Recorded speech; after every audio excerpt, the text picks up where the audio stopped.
Good morning. உங்கள் அனைவருக்கும் காலை வணக்கம். Praise the Lord. கர்த்தருடைய நாமத்திற்கு ஸ்தோத்திரம்.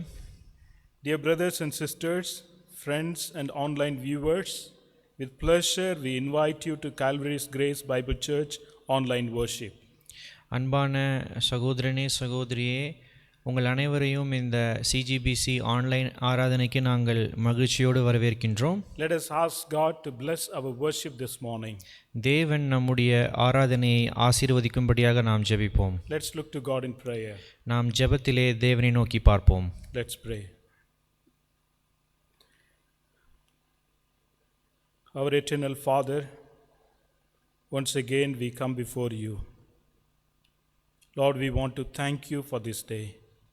We want to praise you for this day. We want to thank you for all the things that you have done in our life and given us one more opportunity to come before your presence. Lord, as we are going to spend our time together in worshiping you and thanking you and adoring you, Heavenly Father, we ask you to be with us, O God Jesus, throughout our service, throughout our worship. Lord, we ask you to, Lord, guide us. And Lord, we ask you to, Lord, strengthen us, encourage us, challenge us with your word and power, with the presence of yours, O God Jesus. Heavenly Father, this morning we give you all praise and thanks. Lord, as we worship, Lord, this morning we pray that you would send your guardian angels to be around us, O God Jesus. They remove all the distraction from us, O God Jesus. Lord, cover us with the power of the Holy Spirit and by your word, O God Jesus, so that, Lord, we would spend our time together in praising you and thanking you without any kind of distraction, without any kind of, Lord, discouragement. Lord, we pray that you would be with us, O God Jesus. Lord, from the beginning of our worship till the end of our worship, be with us and bless us, O God Jesus. Lord, we are here with expectation that we would go back with the Lord with a great enthusiasm, O God Jesus. Lord, be with us and bless us and guide each and every one of us, O God Jesus. Even as we sing, as we, Lord, meditate your word, as we hear your word, Lord, we pray that you would anoint each and every one of us, O God Jesus. Heavenly Father, we pray for the worship team. Lord, be with each one of them, O God Jesus. Strengthen each one of them through their songs, through their words of exhortation. We will be challenged and encouraged, O God Jesus. Heavenly Father, even we pray for, Lord, our preacher who is going to share your word. Heavenly Father, be with him and bless him. Lord, anoint him, O God Jesus. Lord, we as listeners, Lord, help us to listen your word with undivided attention, O God Jesus. Help us to focus our attention to you and to your presence and to your word, O God Jesus. We give you all glory and honor. We pray in Jesus' name. Amen. Now I call upon our worship team to come forward and lead us in singing. நான் இப்பொழுது நம்முடைய ஆராதனை குழுவினரை முன்பாக வந்து ஆராதனை செய்யும்படியாக அழைக்கின்றேன்.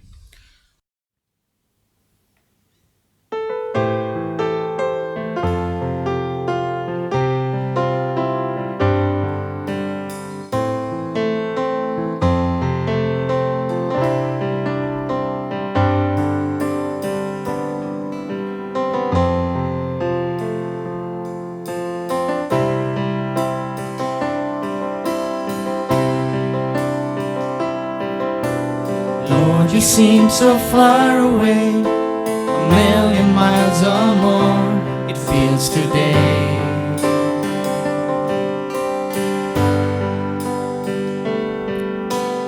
Though I haven't lost my faith, I must confess right now that it's hard for me to pray.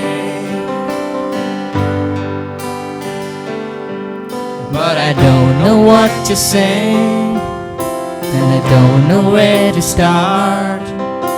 But as you give the grace, with all that's in my heart, I will sing, I will praise. Even in my darkest hour, through the sorrow and the pain, I will sing, I will praise. Lift my hands to honor you, because your word is true, I will sing.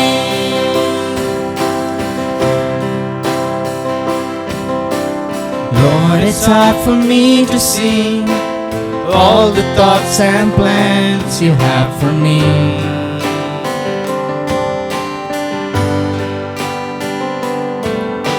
But I will put my trust in you, knowing that you died to set me free.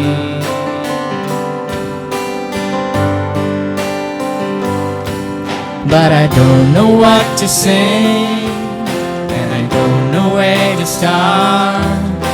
But as you give the grace, with all that's in my heart, I will sing, I will praise. Even in my darkest hour, through the sorrow and the pain, I will sing, I will praise. Lift my hands to honor you, because your word is true. I will sing, I will praise. Even in my darkest hour, through the sorrow and the pain, I will sing, I will praise. Lift my hands to honor you, because your word is true. I will sing, I will praise, I will sing. Lord, we don't know what to say, Lord. கர்த்தாவே, என்ன சொல்வதென்று தெரியாமல் நாங்கள் தவித்துக் கொண்டிருக்கின்றோம். Lord, I don't know where to start. எங்கு ஆரம்பிப்பது என்று எங்களுக்கு புரியவில்லை. Lord, it's hard for us to think about the thoughts that you have for us, Father. எங்களுக்காக நீங்கள் வைத்திருக்கின்ற திட்டங்களை நாங்கள் புரிந்து கொள்வது மிகவும் கடினமாக இருக்கின்றது கர்த்தாவே. But as you give grace, we want to worship you, we want to give you glory, Father. ஆனால் நீர் உம்முடைய கிருபை எங்கள் வாழ்க்கையின் மீது ஊற்றும் பொழுது அதன் மூலமாக நாங்கள் உம்மை துதித்து மகிமைப்படுத்துகிறோம். Lord, give us the heart of worship. கர்த்தாவே, துதியின் இருதயத்தை எங்களுக்கு தாரும். Lord, thank you for enabling us to worship you at this moment, Father. இந்த நேரத்திலே உம்மை துதிக்கும்படியாக நீர் எங்களுக்கு கொடுத்த இந்த ஸ்லாக்கியத்திற்காக பலத்திற்காக நன்றி. We commit the upcoming worship into your mighty hands, Father. வரப்போகின்ற ஆராதனை உம்முடைய கரத்திலே சமர்ப்பிக்கின்றோம். Amen. ஆமென். Good morning. உங்கள் அனைவருக்கும் காலை வணக்கம். Welcome everybody to the Sunday worship. இந்த ஞாயிறு ஆராதனைக்கு உங்கள் அனைவரையும் நாங்கள் வரவேற்கின்றோம். Worshipping God this morning is a privilege to all of us. இந்த காலை பொழுதிலே தேவனை நாம் துதிப்பது நமக்கு கொடுக்கப்பட்ட ஒரு ஸ்லாக்கியம். Not many have this privilege, but only you and I have this privilege this morning to worship God the Father. உங்களுக்கும் எனக்கும் கொடுக்கப்பட்ட இந்த ஸ்லாக்கியம் அநேகருக்கு இந்த சமயத்திலே இந்த ஸ்லாக்கியம் கிடைக்கப்படவில்லை. Let's continue to worship God. நாம் தொடர்ந்து கர்த்தரை ஆராதிப்போம்.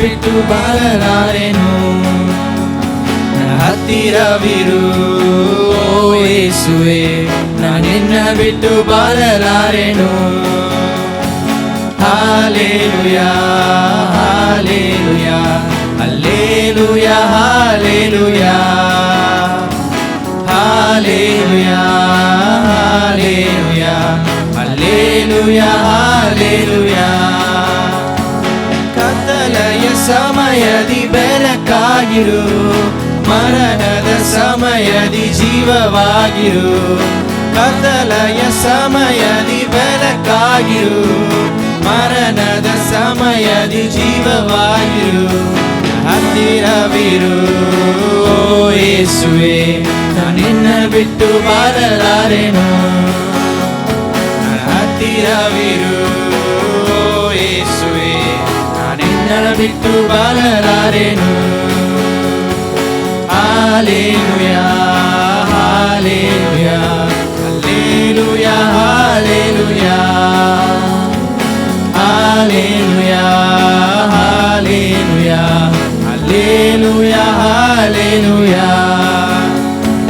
ಕಣ್ಣೀರನ್ನ ಸಮಯದಿ ತಾಯಿಯಾಗಿರು, ಸಾಲದ ಸಮಯದಿ ತಂದೆಯಾಗಿರು. ಕಣ್ಣೀರನ್ನ ಸಮಯದಿ ತಾಯಿಯಾಗಿರು, ಸಾಲದ ಸಮಯದಿ ತಂದೆಯಾಗಿರು. ಹತ್ತಿರವಿರು ಯೇಸುವೆ, ನಿನ್ನನ್ನು ಬಿಟ್ಟು ಬಾಳಲಾರೆನು. ಹತ್ತಿರವಿರು ಯೇಸುವೆ, ನಿನ್ನನ್ನು ಬಿಟ್ಟು ಬಾಳಲಾರೆನು. Hallelujah hallelujah hallelujah hallelujah hallelujah hallelujah hallelujah hallelujah. Let's turn our scripture to Habakkuk. நம்முடைய வேத புஸ்தகத்தை ஹபக்குக் என்ற புஸ்தகத்தின் நேராக திருப்பிக் கொள்வோம். Chapter 3 verses 17 to 19. அதிகாரம் 3 வசனங்கள் 17 முதல் 19 முடிய. Though the fig tree does not bud, and there are no grapes on the vines, though the olive crop fails, and the field produce no food, though there are no sheep in the pen, and no cattle in the stalls, yet I will rejoice in the Lord, I will be joyful in God my Savior. The sovereign Lord is my strength, He makes my feet like the feet of a deer, He enables me to tread on the heights. At times, our strength varies. சமயங்களிலே நம்முடைய பலனாக அரணாக காணப்படுகின்ற காரியங்கள் மாறுகின்றன. But the Lord, our Savior, being our strength, is a true joy. ஆனால் நம்முடைய இரட்சகராகிய கர்த்தர் நம்முடைய அரணாக கோட்டையாக இருப்பது நமக்கு மகிழ்ச்சியான ஒரு காரியம். As we realize this, let's sing this beautiful Tamil நாம் song. இந்த சத்தியத்தை உணர்ந்தவர்களாக இந்த அழகான தமிழ் பாடலை பாடுவோம்.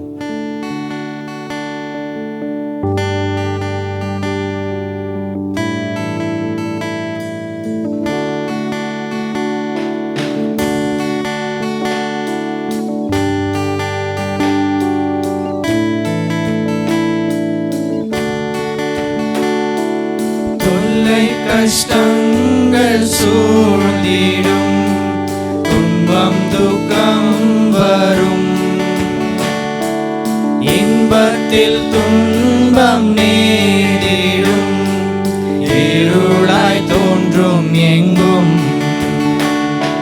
சோதனை வரும் வேளையில் சொல் கேட்கும் செவியிலே, பரத்திலிருந்து ஜெயம் வரும், பரனுன்னை காக்க வல்லோ, காக்கும் வல்ல மீட்பர் உண்டெனக்கு, உண்டெனக்கு, உண்டெனக்கு, காக்கும் வல்ல மீட்பர் உண்டெனக்கு, காத்திடுவார் என்றுமே, காத்திடுவார் என்றுமே.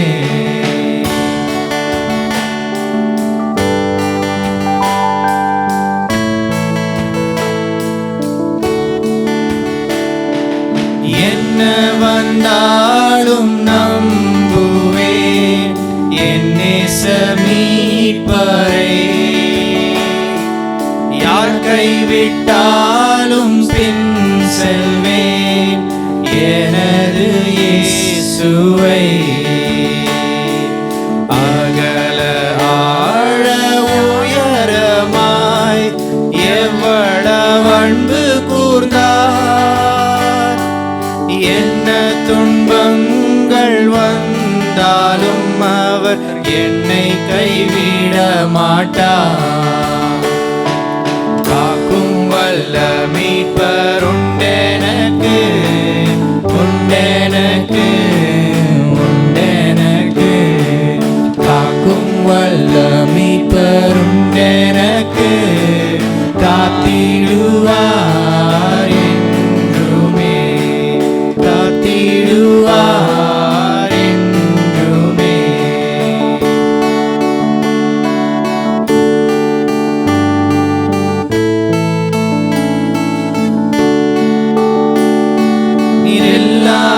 நாளெல்லாம் நாளாகுமா? நீர் இல்லாத வாழ்வெல்லாம் வாழ்வாகுமா?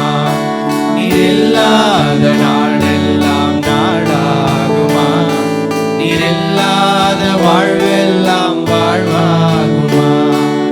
உயிரின் ஊற்றே நீராவாய், உண்மையின் வழியே நீராவாய். உயிரின் ஊற்றே நீராவாய், உண்மையின் வழியே நீராவாய். உறவின் பிறப்பே நீராவாய், உள்ளத்தின் மகிழ்வே நீராவாய். நீர் இல்லாத நாளெல்லாம் நாளாகுமா? நீர் இல்லாத வாழ்வெல்லாம் வாழ்வாகுமா? நீர் இல்லாத நாளெல்லாம் நாளாகுமா? நீர் இல்லாத வாழ்வெல்லாம் வாழ்வாகுமா?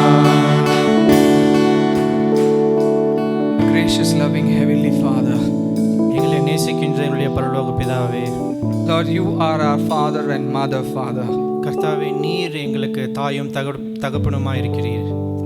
Lord, thank you, Lord, for sending your only Son on the cross and redeeming us from the sins, Father. கர்த்தாவே, உம்முடைய ஒரே பேரான குமாரனை நீர் எங்களுக்காக தந்தருளி எங்களை பாவத்திலிருந்து மீட்டதற்காக நன்றி. Lord, without his blood shed, there is no salvation, Father. கர்த்தாவே, உம்முடைய ரத்தம் சிந்தப்படாமல் இருந்திருந்தால் கர்த்தாவே எங்களுக்கு ரட்சிப்பு என்பது கிடையாது. Lord, thank you for redeeming us, Father. கர்த்தாவே, நீர் எங்களை மீட்டதற்காக உமக்கு ஸ்தோத்திரம். Lord, through the Holy Spirit, we are able to lead our lives, Father. நீர் எங்களுக்கு கொடுத்த பரிசுத்த ஆவியானவரின் பலத்தால் நாங்கள் எங்களுடைய வாழ்க்கையை வாழ்கின்றோம். Lord, at times it is difficult to think about the plans that you have for us.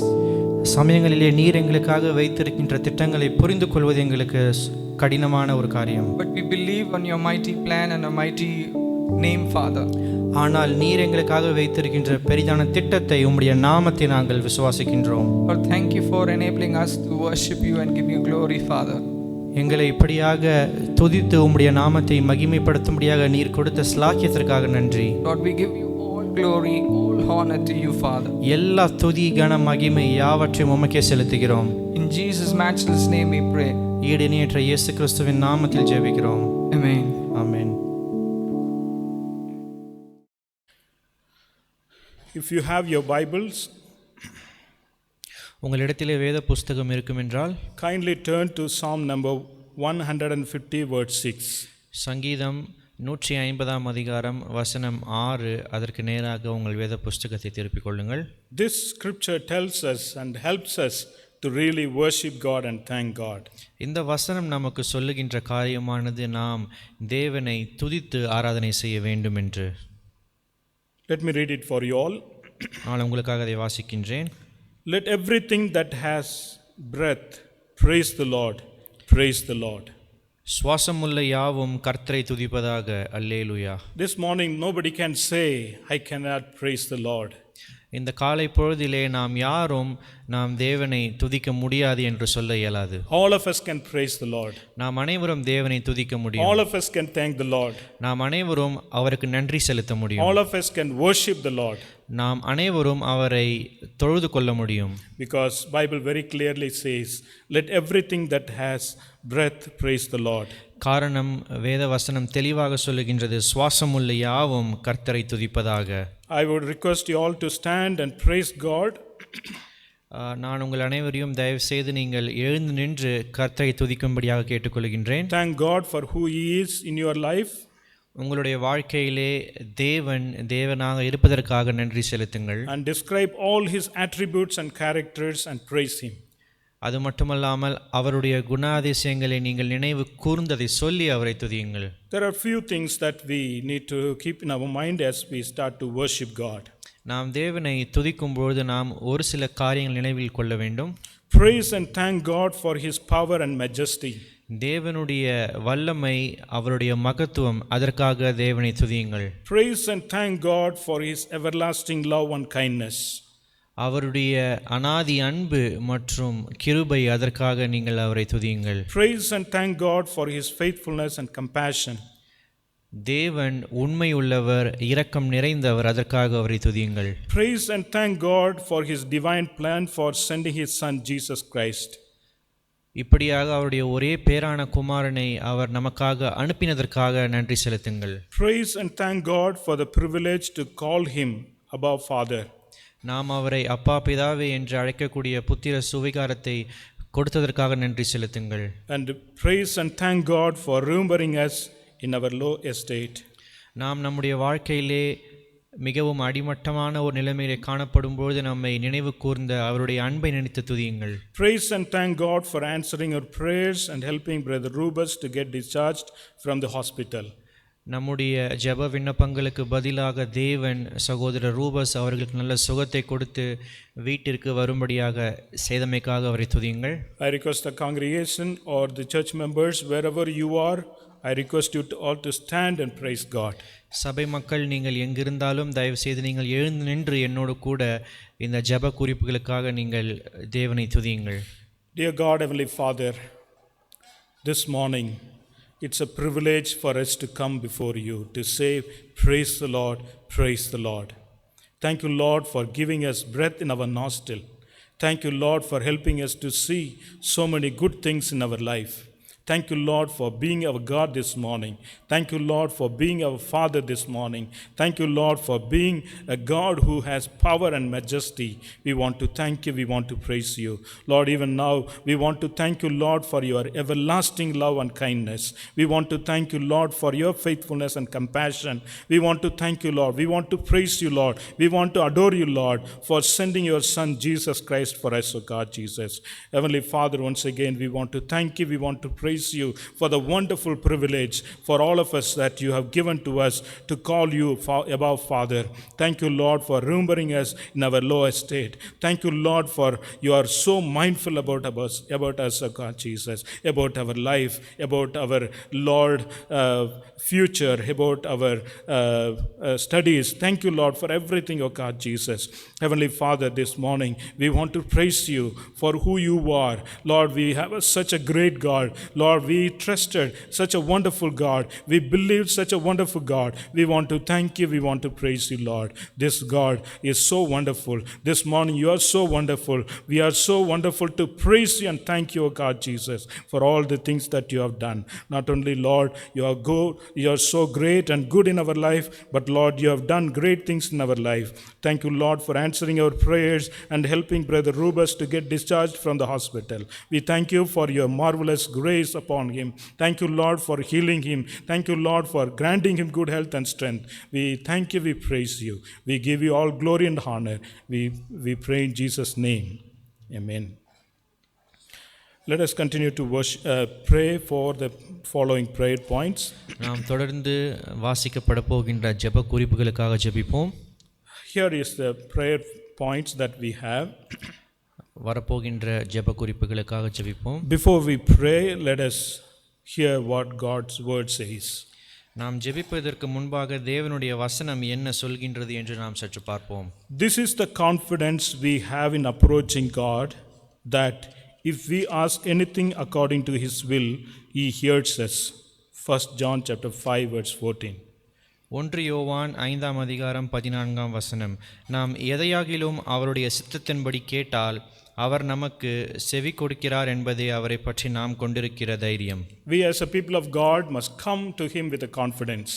நாம் ஜெபத்திலே தேவனை நோக்கி பார்க்கும்பொழுது நாம் தேவன் நம்முடைய ஜெபங்களுக்கு செவி சாய்ப்பார் என்ற நம்பிக்கை கொண்டவர்களாக காணப்பட வேண்டும். We must approach him. நாம் அவரை நாட வேண்டும். We must ask him according to his will. நாம் அவர் சித்தத்தின்படி காரியங்களை செய்யும்படியாக நாம் ஜெபிக்க வேண்டும். Then he hears us. அப்பொழுது அவர் நம்முடைய ஜெபங்களை கேட்கிறார். This morning we are going to pray. Our prayer is not going to go in vain. இந்த காலை பொழுதிலே நம்முடைய ஜெபம் வீணாக போக போவதில்லை. Because we are going to pray with confidence. காரணம் நாம் நம்பிக்கையோடு ஜெபிக்க போகின்றோம். We are going to ask anything according to God's will. அது மட்டுமல்லாமல் நாம் தேவ சித்தத்தின்படி தேவன் காரியங்களை செய்யும்படியாக ஜெபிக்க போகின்றோம். And he hears our prayers. அதோடு மாத்திரமல்லாமல் அவர் நம்முடைய ஜெபங்களை கேட்கிறார் என்று தைரியம் கொண்டிருக்கின்றோம். Pray for God to comfort and encourage each one of us from our daily discouragements, failure, pain and life challenges. நம்முடைய அனுதின வாழ்க்கையிலே நாம் சந்திக்கக்கூடிய தோல்விகள், வலிகள் மற்றும் சோதனைகள், பலவிதமான கஷ்டங்கள், இதன் மத்தியில் தேவன் நம்மை தேற்றும்படியாக, உற்சாகப்படுத்தும்படியாக ஜெபியுங்கள். Pray for God to take control of our life situation during these pandemic days. இப்படியாக இந்த கோவிட் காலகட்டத்தின் மத்தியில் தேவன் நம்முடைய வாழ்க்கையின் மீது அவர் முற்றிலுமாக ஆளுகை செய்யும்படியாக ஜெபியுங்கள். Pray that everything would become normal soon.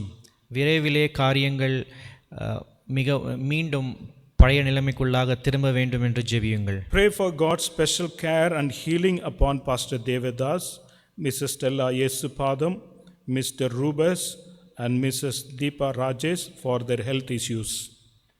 வாசிக்கப்பட்ட நபர்கள் அவர்களுடைய உடல்நலத்திற்காக நீங்கள் தொடர்ந்து ஜெபியுங்கள். தேவனுடைய பெரிதான கிருபை அவர்கள் மீது ஊற்றும்படியாக ஜெபியுங்கள். Pray for God's divine providence to meet our members' financial needs.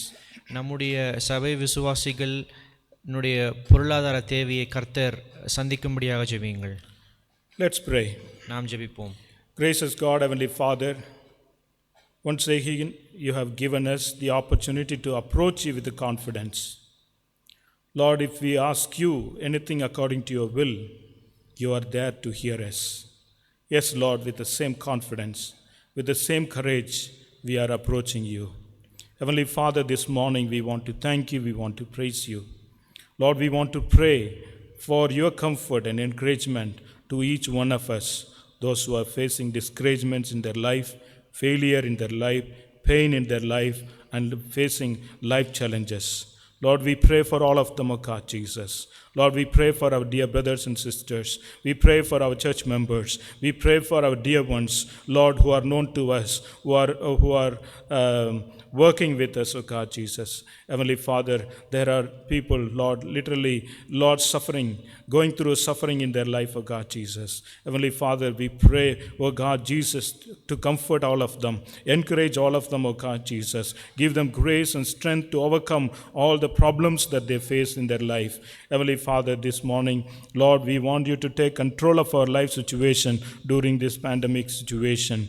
Lord, yes, Lord, because we need your grace, we need your protection, we need you to be with us, O God, Jesus. Without you, Lord, our life would have been, Lord, miserable things. Lord, in this world, we would not have lived up to this stage, O God, Jesus. But Lord, we want to thank you, we want to praise you, Lord. We pray that you are there with us in all difficult moments of life. Lord, we pray for your protection. We pray that everything would become normal soon, O God, Jesus. We expect you to do miraculous things in our nation, in this world, O God, Jesus, so that, Lord, we would live and we would give, Lord, we would give all our praises and thanks to you, O God, Jesus. Heavenly Father, thank you, Lord, for your work in our life, O God, Jesus. Loving Master, this morning we come to you on behalf of Pastor Devadas, Mrs. Stella Yesupadam, Mr. Rubas, Mrs. Deepa Rajesh. Lord, we pray for their health issues. Lord, we do not know what is their health issues, what are the problems that they are going through. Heavenly Father, you as our God, you as our physician, Lord, we come to you and we commit them into your mighty hand, O God, Jesus, for them. We pray for them, O God, Jesus. Lord, be with them and bless them, O God. Strengthen each one of them and heal each one of them according to their problem. Lord, deal with them according to their situation. Heavenly Father, comfort them in their times of discouragement. Lord, kindly heal them, O God, Jesus, in the times of difficulties. Lord, we pray that nothing is impossible with you. Lord, we believe this is the confidence that nothing is impossible with our God, who is able to heal any kind of sickness, any kind of diseases, any kind of problems that they are facing in their life.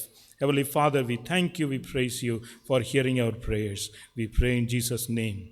Amen.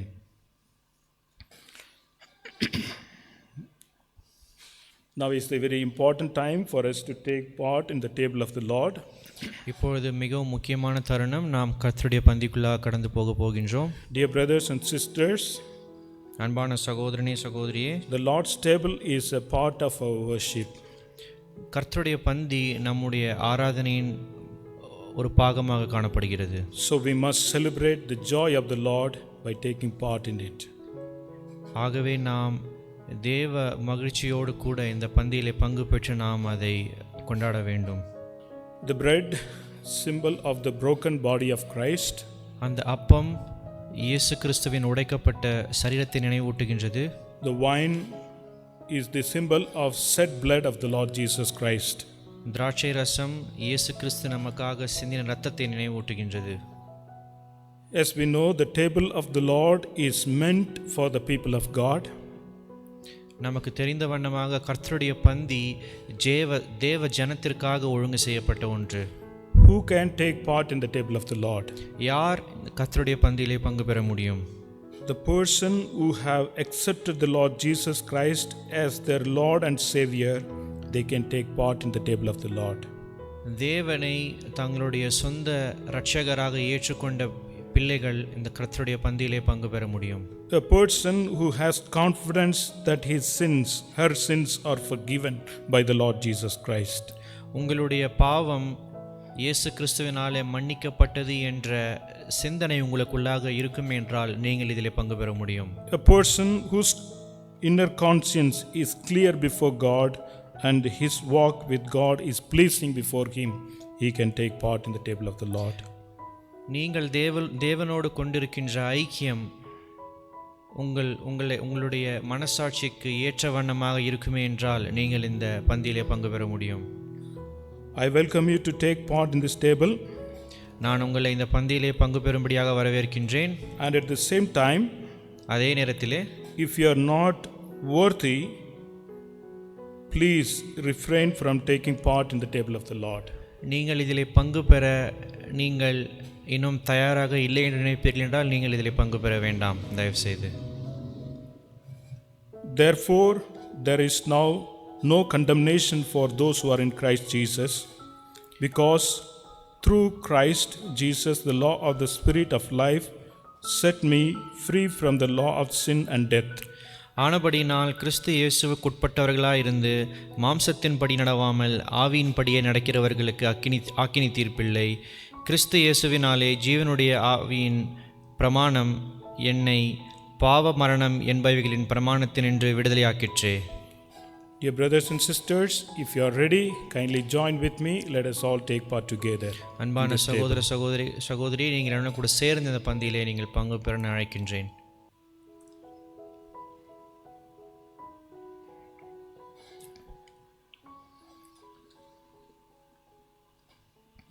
Let's pray. நாம் ஜெபிப்போம். Gracious God, Heavenly Father, once again we want to thank you, we want to praise you. Thank you, Lord, for reminding us about the symbol of the bread, the symbol of the wine, the broken body of the Lord Jesus Christ, the shed blood of the Lord Jesus Christ. Yes, Lord, because of Jesus Christ, we do not face any condemnation. We enjoy all kinds of blessings, spiritual blessings in our life. We thank you, Lord, for helping us to remember what the Lord Jesus Christ is, what the Lord Jesus Christ has done on the cross, what the Lord Jesus Christ would do for us when he comes back. Thank you, Lord, for giving us the assurance that you are going to come back.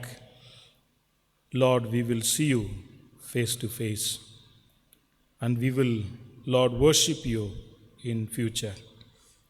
We thank you, we praise you for this wonderful privilege that you have given us to take part in the table of the Lord. We give you all glory and honor. We pray in Jesus' name. Amen. Amen.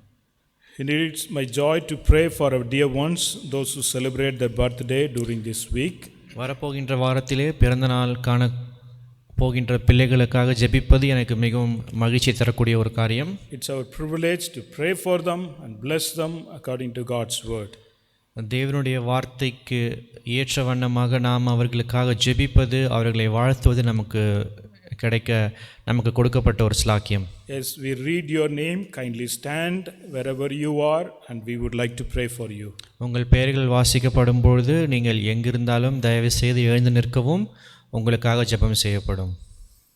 On 13th August, Mrs. Christy Sriramlu will be celebrating her birthday. On 5th September, two of our members are going to celebrate their birthday. One is Mr. Johnson Babu, the other one is Mr. Gautam Narsari. As you celebrate, claim the promise of God. Wish you very happy birthday. Psalm 16 verse 11, it says, "You make known to me the path of life. You will fill me with the joy in your presence, with eternal pleasure at your right hand."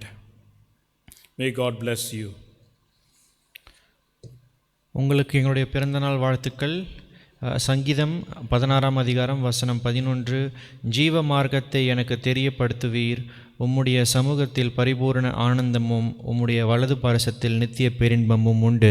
இந்த வசனத்திற்கு ஏதுவாக நாங்கள் உங்களை வாழ்த்தி உங்களுக்காக ஜெபம் செய்கின்றோம். Here is one more couple. Already they have celebrated their wedding anniversary. இப்பொழுது வாசிக்கப்பட போகின்ற தம்பதியினர் அவர்கள் கடந்த வாரத்திலே தங்களுடைய திருமண நாளை அனுசரித்தார்கள். Their wedding anniversary was on 22nd August. அவர்களுடைய திருமண நாள் 22ஆம் தேதி ஆகஸ்ட் மாதம். But it is our privilege to pray for them. அவர்களுக்காக ஜெபிப்பது நமக்கு கொடுக்கப்பட்ட ஸ்லாக்கியம். On 22nd August, Mr. and Mrs. John Selvi Merlin, they have celebrated their wedding anniversary. I pray to God that on your anniversary, the Almighty showers all His blessings and love upon you and your husband. உங்களுடைய திருமண நாளிலே தேவன் தம்முடைய ஆசீர்வாதத்தையும் அன்பையும் உங்கள் மீதும் உங்கள் கணவர் மீதும் பொழியும்படியாக நாங்கள் ஜெபிக்கின்றோம். Let's pray for all of them. நாம் வாசிக்கப்பட்ட அனைவருக்காகவும் ஜெபிப்போம். Dear God, Heavenly Father, once again we want to thank you, we want to praise you for our dear one's life. Thank you for crowning their years with the goodness and mercy.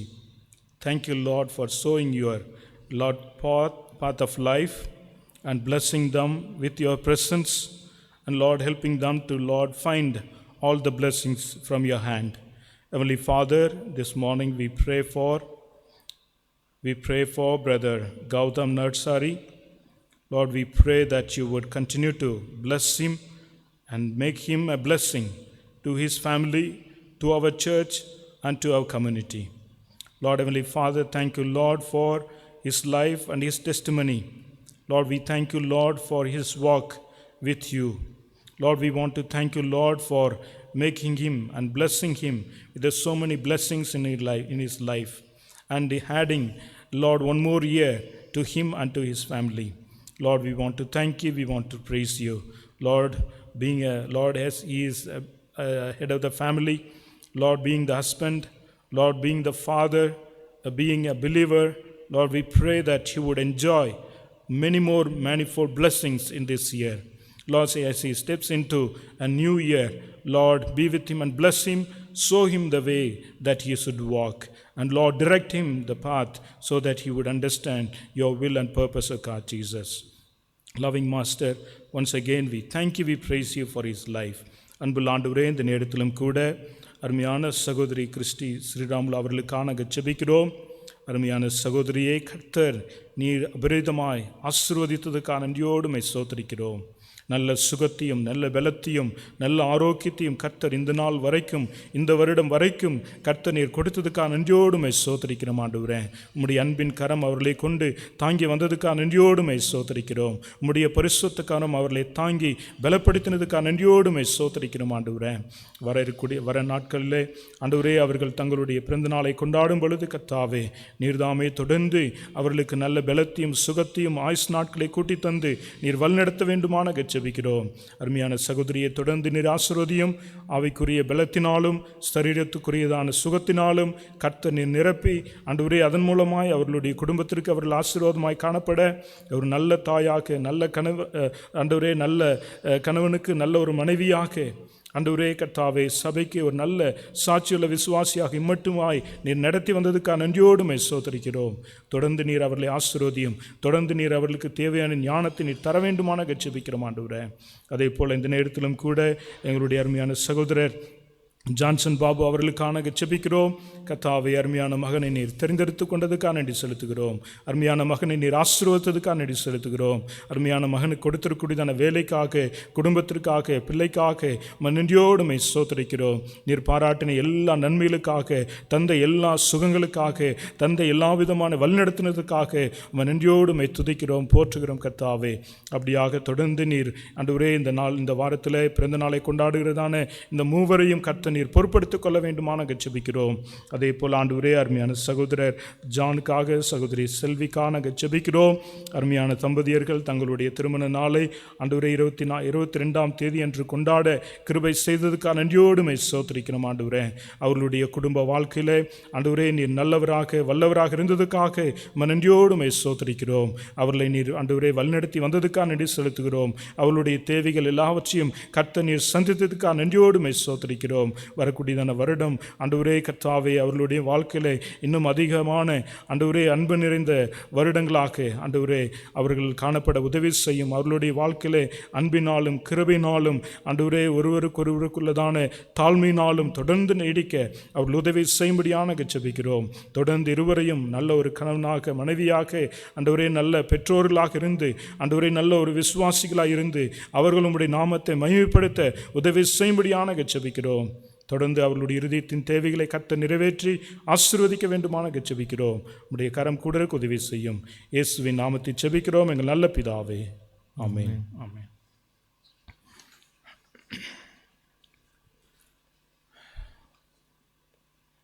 This morning we have few announcement. இந்த காலை பொழுதிலே ஒரு சில அறிவிப்புகள் உண்டு. Please pay attention to this announcement. These are very important announcement. இது மிகவும் முக்கியமான அறிவிப்புகள். ஆகவே நீங்கள் தயவுசெய்து நீங்கள் கவனத்தோடு இதை கேட்டுக்கொள்ளுங்கள். CGBC will conduct a comprehensive quiz on Sunday, the 13th September at the quiz center from 11 a.m. to 1 p.m.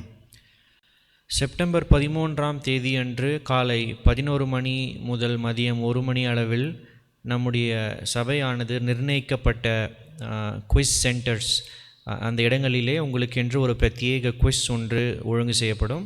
Portions will be covered from 2nd Chronicles and Book of Jude. அந்த குவிஸிற்கென்று தெரிந்து கொள்ளப்பட்ட வேத பகுதிகள் 2 நாளாகமம் மற்றும் யூதா. If anyone would like to register for this quiz, kindly contact our pastor. யாராகிலும் இந்த குவிஸிலே பங்கு பெறும்படியாக நீங்கள் விரும்புவீர்கள் என்றால் நீங்கள் தயவு செய்து நம்முடைய போதகரை அணுகவும். Second one, though some churches have started gathering in their facilities, we would prefer not to gather at this point.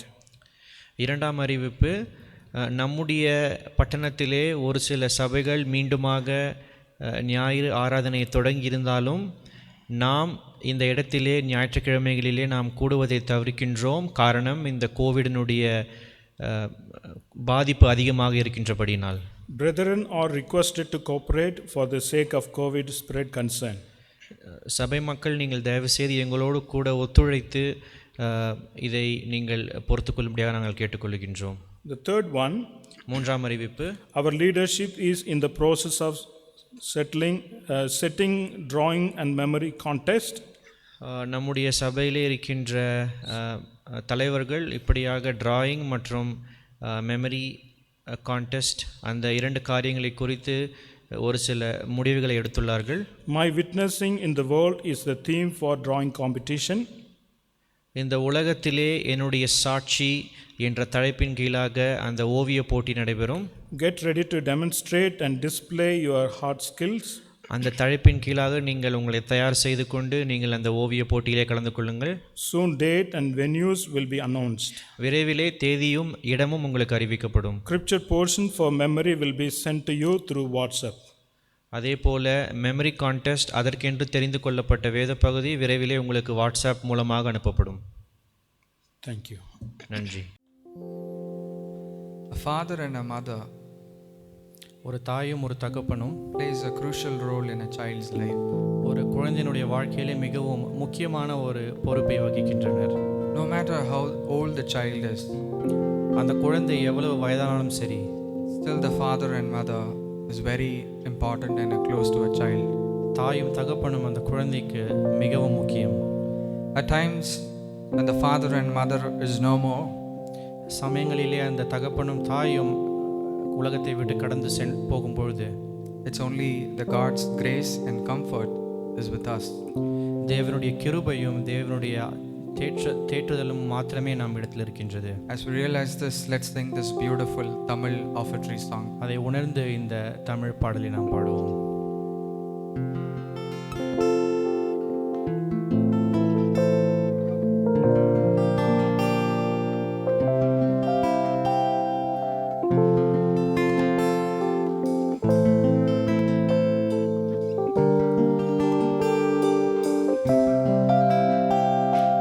தாய் போல தேற்றி தந்தை போல ஆற்றி தோள் மீது சுமந்திடும் என் இயேசையா. தாய் போல தேற்றி தந்தை போல ஆற்றி தோள் மீது சுமந்திடும் என் இயேசையா. உம்மை போல புரிந்து கொள்ள யாரும் இல்லையே, உம்மை போல அரவணைக்க யாரும் இல்லையே, உம்மை போல புரிந்து கொள்ள யாரும் இல்லையே, உம்மை போல அரவணைக்க யாரும் இல்லையே. நீ போதும் என் வாழ்விலே இயேசையா, நீ போதும் என் வாழ்விலே. மலை போல துன்பம் என்னை சூழும் போது அதை பனி போல உருகிட செய்பவரே. மலை போல துன்பம் என்னை சூழும் போது அதை பனி போல உருகிட செய்பவரே. கண்மணி போல என்னை காப்பவரே, உள்ளங்கையில் பொறித்தென்னை நினைப்பவரே. கண்மணி போல என்னை காப்பவரே, உள்ளங்கையில் பொறித்தென்னை நினைப்பவரே. நீர் போதும் என் வாழ்விலே இயேசையா, நீர் போதும் என் வாழ்விலே. பலவீன நேரம் என் கிருபை உனக்கு போதும், பலவீனத்தில் என் பலன் தருவேன் என்றே. பலவீன நேரம் என் கிருபை உனக்கு போதும், பலவீனத்தில் என் பலன் தருவேன் என்றே. நிழல் போல என் வாழ்வில் வருபவரே, விலகாமல் துணை நின்று காப்பவரே. நிழல் போல என் வாழ்வில் வருபவரே, விலகாமல் துணை நின்று காப்பவரே. நீர் போதும் என் வாழ்விலே இயேசையா, நீர் போதும் என் வாழ்விலே. நீர் போதும் என் வாழ்விலே இயேசையா, நீர் போதும் என் வாழ்விலே.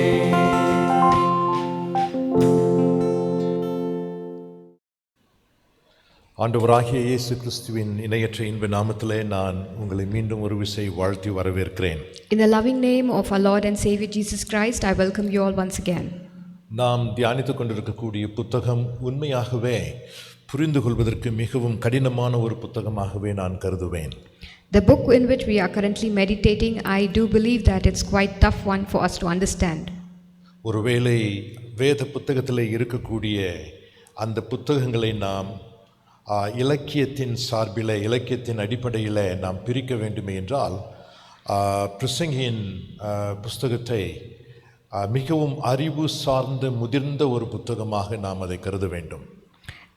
If I have to categorize the book of the Bibles, Ecclesiastes stand first in the category of the book which is laid up with stores of wisdom. மிகவும் ஆழமான சித்தாந்தங்களை வித்தியாசமான வார்த்தைகளிலே விவரிக்கிறபடியினால அந்த சித்தாந்த சிந்தனை இருந்தால்தான் நாம் இதை புரிந்து கொள்வதற்கு வசதியாக இருக்கும். Considering the depth of the principles of life, I would like to analyze this book based on it. தொடர்ந்து நாம் நம்முடைய தலைப்புக்குள்ளாக கடந்து போவோம். நம்முடைய வாழ்க்கையிலே எவைகளுக்கு முதலிடம் கொடுக்கிறோம், எதை சார்ந்து அந்த முதலிடம் கொடுக்கிறோம் என்று நாம் தியானிக்க இருக்கிறோம். Let's continue to meditate on the topic principles and priorities of life. நான் இங்கே காண்பிக்கின்ற இந்த படம் ஓரளவு நான் எதை உங்களுக்கு சொல்ல விரும்புகிறேன் என்பதை காண்பிப்பதற்கு உதவியாக இருக்கும் என்று நான் கருதுகிறேன். The picture which you see on the screen right now depicts most of the aspects of our life. இந்த நாட்களில் அநேகருடைய வாழ்க்கையின் நோக்கம் என்றால் என்ன என்று அறியாமல் அவர்கள் வாழ்ந்து கொண்டிருக்கிறார்கள். Many people in this world live their lives without actually knowing what is their life purpose. ஆக இதை கேட்டுக்கொண்டிருக்கக்கூடிய இந்த செய்தியை கேட்டுக்கொண்டிருக்கக்கூடிய உங்கள் வாழ்க்கையிலே ஒருவேளை நோக்கம் இல்லாமல் வாழ்ந்து கொண்டிருப்பீர்கள் என்றால் எப்படி வாழ்க்கையின் நோக்கத்தை நீங்கள் தெரிந்து கொள்ளலாம் என்று இந்த காலை நேரத்தின் செய்தி உங்களுக்கு உதவியாக இருக்கும். Perhaps you who are listening to this sermon, if your life is not purpose driven, I would like to challenge you all to change your life priorities based on having a purpose in your life. நீங்கள் ஒருவேளை என்னை பார்த்து கேட்கலாம், எல்லாருக்கும் வாழ்க்கையில நோக்கம் இருக்க வேண்டுமா என்று. You might ask me a question, does everyone need to have a purpose in life? ஒருவேளை வேதத்தை நீங்கள் விசுவாசிப்பீர்கள் என்றால் தாயின் வயிற்றிலே நீ உருவாவதற்கு முன்பாகவே நான் உன்னை அறிந்திருக்கிறேன் என்று ஆண்டவர் சொல்லுகிற வார்த்தை உண்மையாக இருக்கிற பட்சத்தில் நம்ம எல்லாருக்கும் ஒரு நோக்கத்தை ஆண்டவர் வைத்திருக்கிறார், அதற்கேற்ற விதமாக நம்மை உருவாக்கி இருக்கிறார். The Bible says, I knew you before you were formed in your mother's womb. And this sentence being true because it's from the God, I would say that all of you must have a purpose in life. இந்த வாழ்க்கையின் நோக்கத்தை அடைய வேண்டும் என்றால் நமக்கு ஆழமான அஸ்திபாரம் வேண்டும். அந்த அஸ்திபாரம் தான் நான் அங்கே ஊதா கலரிலே போடப்பட்டிருக்க அந்த பகுதியை பார்ப்பீர்கள் என்றால் வாழ்க்கையின் தத்துவங்கள், இல்லை என்றால் வாழ்க்கையின் கோட்பாடுகள் என்று நான் அங்கே போட்டிருக்கிறேன். Now we need to understand that from the book of James that every aspect of life must be based on the priorities of life. That is what I would want you all to understand this morning. வாழ்க்கையின் கோட்பாடுகள் ஆங்கிலத்தில் life principles என்று சொல்லுவார்கள். அந்த வாழ்க்கையின் கோட்பாடுகள் இல்லாமல் இருக்கிற பொழுது வாழ்க்கையிலே முதல் காரியங்களை உங்களால் தெரிந்து கொள்ள முடியாது. When our life is based on priorities, based on life priorities, our life would certainly be a purpose-driven one. நான் அடிக்கடி இந்த உதாரணத்தை நான் சொல்லுவேன். நான் அறிந்த ஒரு பெண் சாப்பிட ஹோட்டலுக்கு போவார்கள் என்றால் எதை சாப்பிடுவது என்று கூட அவர்களால் சீக்கிரத்திலே முடிவெடுக்க முடியாது. I would have quoted this example a few times back also. There was a lady who went to this restaurant and she was so confused she never knew what to order for the day. ஆக வாழ்க்கையின் கோட்பாடுகள் இருக்குமே என்றால் சரியான முதன்மை காரியங்களை நாம் தெரிந்து கொள்ள முடியும். அந்த முதன்மை காரியங்களை நாம் தெரிந்து கொள்வோமே என்றால் நம்முடைய வாழ்க்கை அந்த நோக்கத்தை நோக்கி போய் கொண்டிருக்கும். So if we have life principles, then our life would have its priority. Then our life would be focused towards having a purpose. நாம் பிரசங்கியின் புத்தகத்திலிருந்து இந்த காரியத்தை தியானிக்கிறபடியினாலே பிரசங்கியின் புத்தகத்தில் என்ன சொல்லப்பட்டிருக்கிறது என்று நான் முதல் நாளிலே உங்களுக்கு எடுத்துரைத்தேன். Since we are meditating the life principles based on the book of Ecclesiastes, I have already told you all a few things about it in the last week. Solomon ஞானி மக்கள் ஜனங்கள் எவைகளுக்கு தங்கள் வாழ்க்கையிலே முதலிடம் கொடுத்து வாழ்ந்து கொண்டிருக்கிறார்கள் என்று அவன் அங்கே ஒரு பட்டியலிடுகிறான் அந்த புத்தகத்தில். The wise man Solomon puts up a list of things when he says what are the life priorities of people that Solomon witnessed.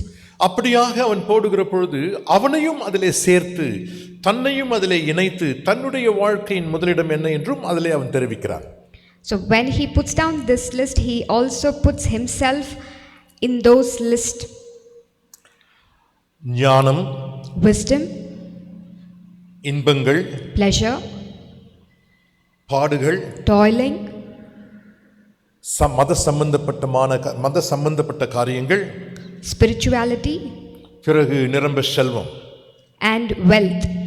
ஆக இவைகள்தான் மிக முக்கியமான 5 காரியங்களாக நான் கருதி அதை உங்கள் மத்தியிலே கொண்டு வந்து நான் எடுத்துரைத்தேன். Therefore, these were the 5 important things that I brought before you all in the last week. இந்த நாளிலே நாம் எதை பார்க்க இருக்கிறோம் என்று சொல்ல வேண்டுமே என்றால் அதற்கு நான் முதல் உதாரணத்தை கொடுக்க விரும்புகிறேன். And today, if we have to analyze on what we are going to meditate on, I would like to bring before you all one example. இங்கே நீங்கள் 4 இல்லங்களை பார்க்கிறீர்கள், மிகவும் சொகுசான இல்லங்கள். Here you see 4 luxurious villa. ஒருவேளை இந்த பக்கத்திலே கடைசியிலே பார்ப்பீர்கள் என்றால் லண்டன் என்று போடப்பட்டிருக்கிறது. அது லண்டன் இங்கிலாந்து தேசத்தின் மகாராணியாரின் வீடு. Towards extreme left you see a house which is from London. இன்றைக்கு உலகத்திலேயே மிகவும் மிகவும் விலை உயர்ந்த வீடு என்று சொல்ல வேண்டும் என்றால் இந்த இங்கிலாந்து தேசத்து ராணியாகிய அவருடைய வீட்டை சொல்லலாம். If we have to look at the most expensive house in the whole world, and then we can say that it is the Queen of England's house. ஒருவேளை அந்த வீட்டிற்குள்ளாக போய்விட்டு வரக்கூடியவர்கள் அதை ஒரு அனுபவமாகவே சொல்லுவார்கள். ஏனென்றால் அந்த அளவிலே அந்த வீடு மிக உயர்ந்த தரத்தை சார்ந்ததாக இருக்கும். Perhaps if anyone would have visited that house, they would actually describe that as a special experience because that house is built in such a great fashion. அதிலே ஒரு பெருமை, and there's a great pride in that, அதிலே ஒரு இன்பம், and there's a great pleasure in that. அதற்கு அடுத்ததாக பார்ப்பீர்கள் என்றால் மும்பை என்று போடப்பட்டு அங்கே வேறு ஒரு பில்டிங் இருப்பதை பார்க்கிறீர்கள். And the next one what you see is a house in Mumbai. அது உலகத்திலேயே மிகவும் பெரிதான இரண்டாவது கட்டிடம், இரண்டாவது வீடு. And that stands second in the world's biggest house. அது யாருடைய வீடு என்றால் முகேஷ் அம்பானி என்று அழைக்கக்கூடிய ரிலையன்ஸ் நிறுவனத்தின் உரிமையாளருடைய வீடாக காணப்படுகிறது.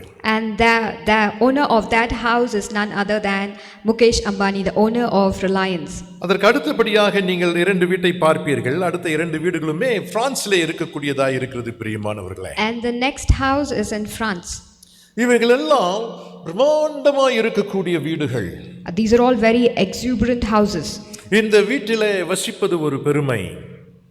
There's a great joy to dwell in these kind இந்த of வீட்டிலே houses. வாழ்வது ஒரு இன்பம். And it's a great joy to live in this kind of அதிலே ஒரு houses. சுகம் இருக்கிறது And பிரியமானவர்களே. there's a great kind of happiness.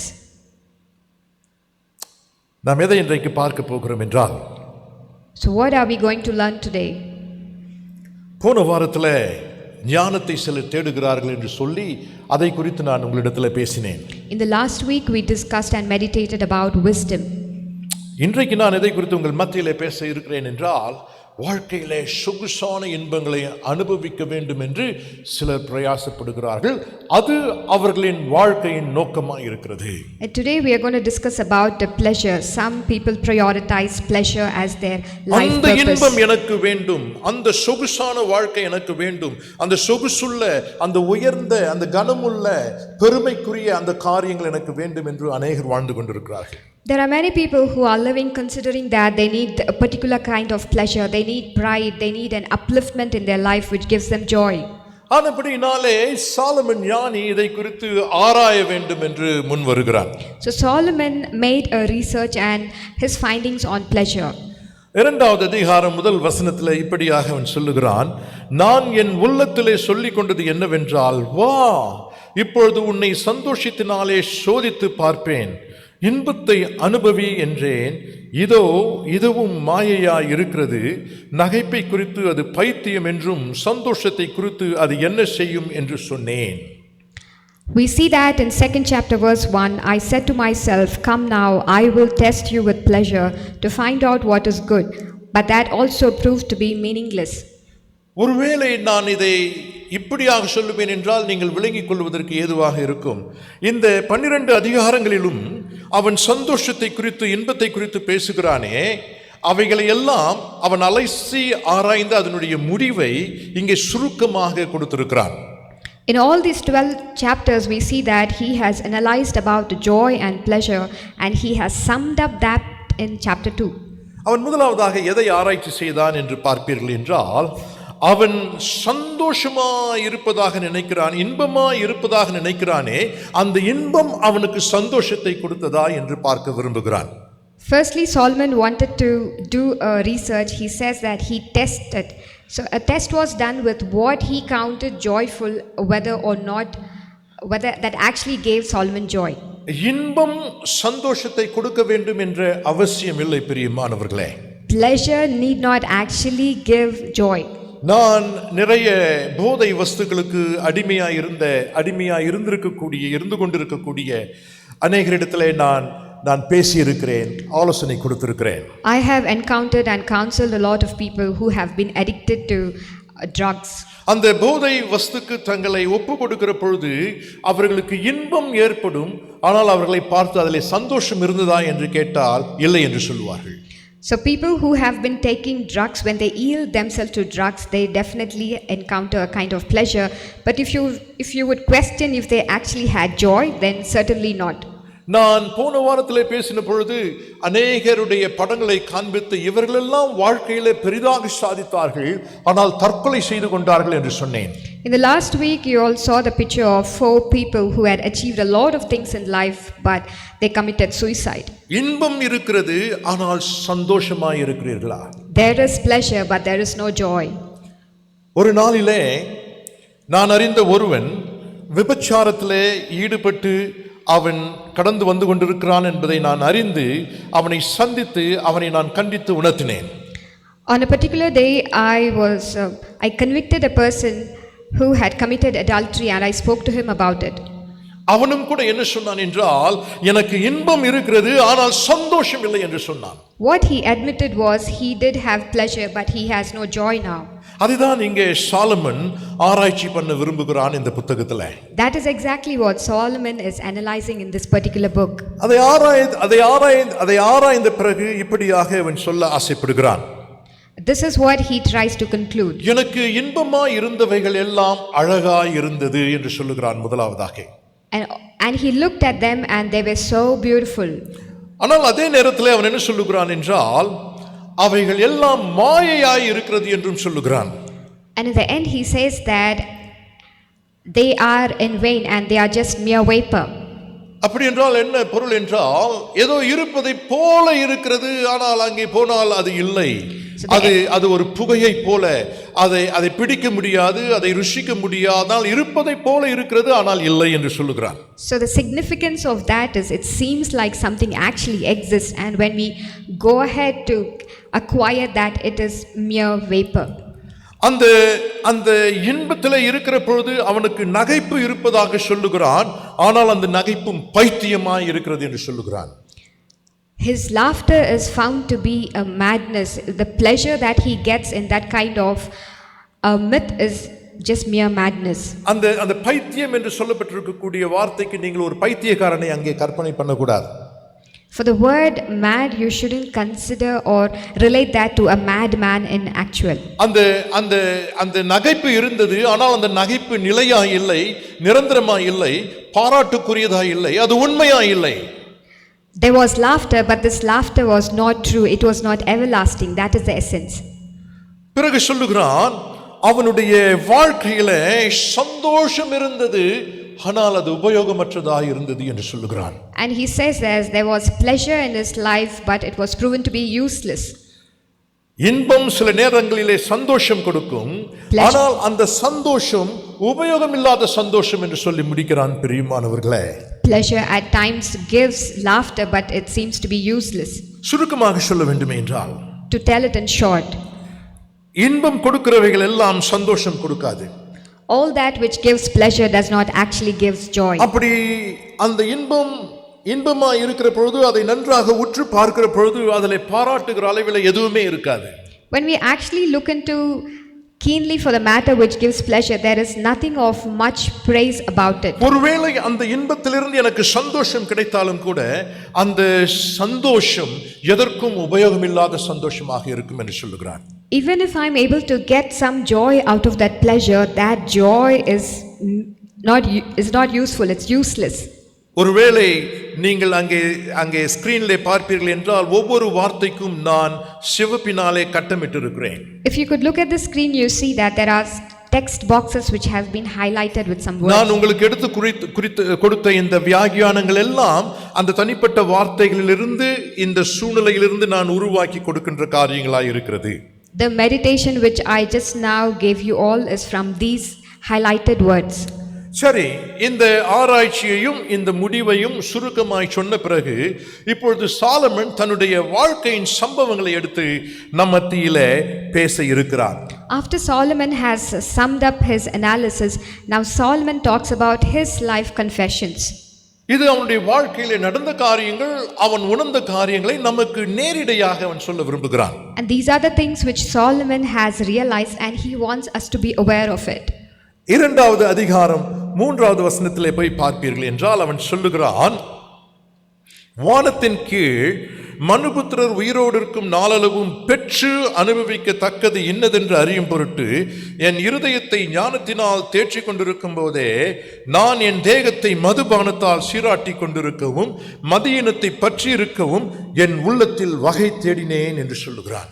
Second chapter verse 3 we read this, I tried cheering myself with wine and embracing folly, my mind still guiding me with wisdom. I wanted to see what was good for people to do under the heavens during the few days of their lives.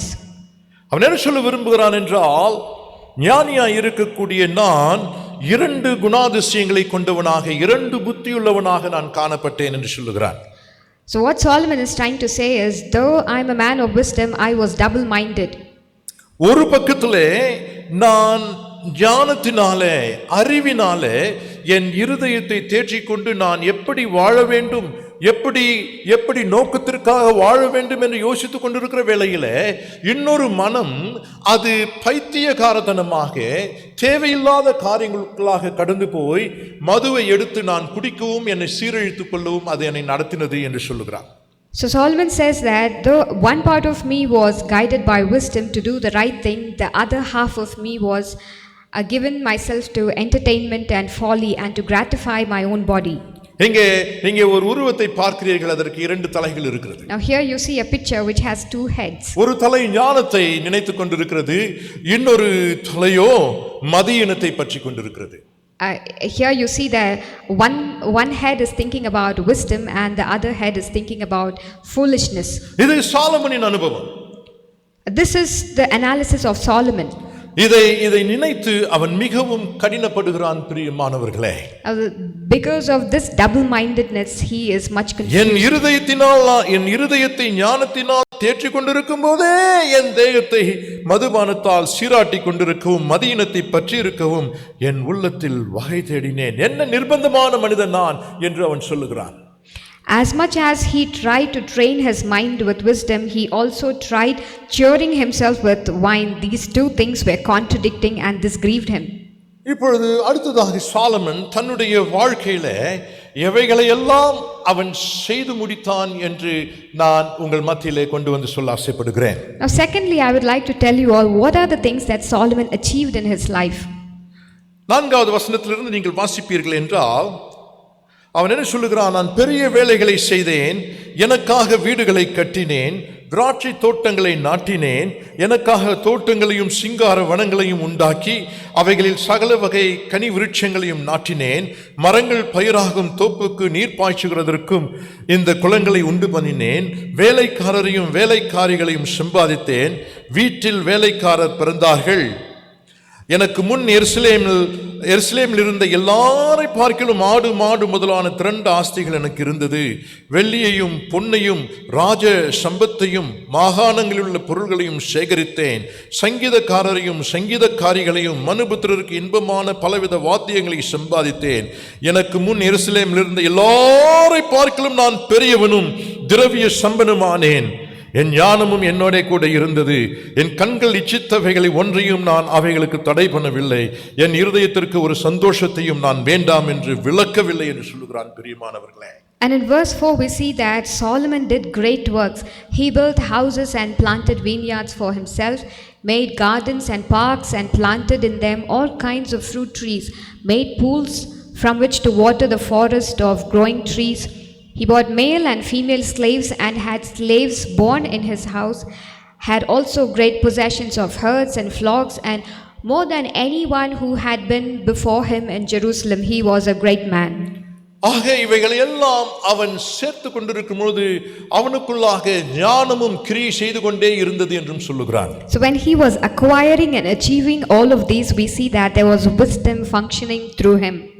Solomon தேவாலயத்தை கட்டுவதற்கும் தான் வசிப்பதற்கு அவன் கட்டின 2 அரண்மனைகளையும் சேர்த்து பார்ப்பீர்கள் என்றால் ஏறக்குறைய 20 ஆண்டுகள் அதற்காக உழைத்து அதை செய்து முடித்தான். பிரியமானவர்களே, Now Solomon built a temple of God and also built 2 palaces for him to dwell, and we see that to consider all of his works he would have spent on an average 20 years. ஆக பெரிய காரியங்களை எல்லாம் செய்தான். So he did great works. பிறகு 4வது வசனத்திலே அவன் சொன்ன வார்த்தைகளை எல்லாம் நீங்கள் வைத்து யோசித்து பார்க்கிற பொழுது தொடர்ந்து இப்படியாக சொல்லலாம்.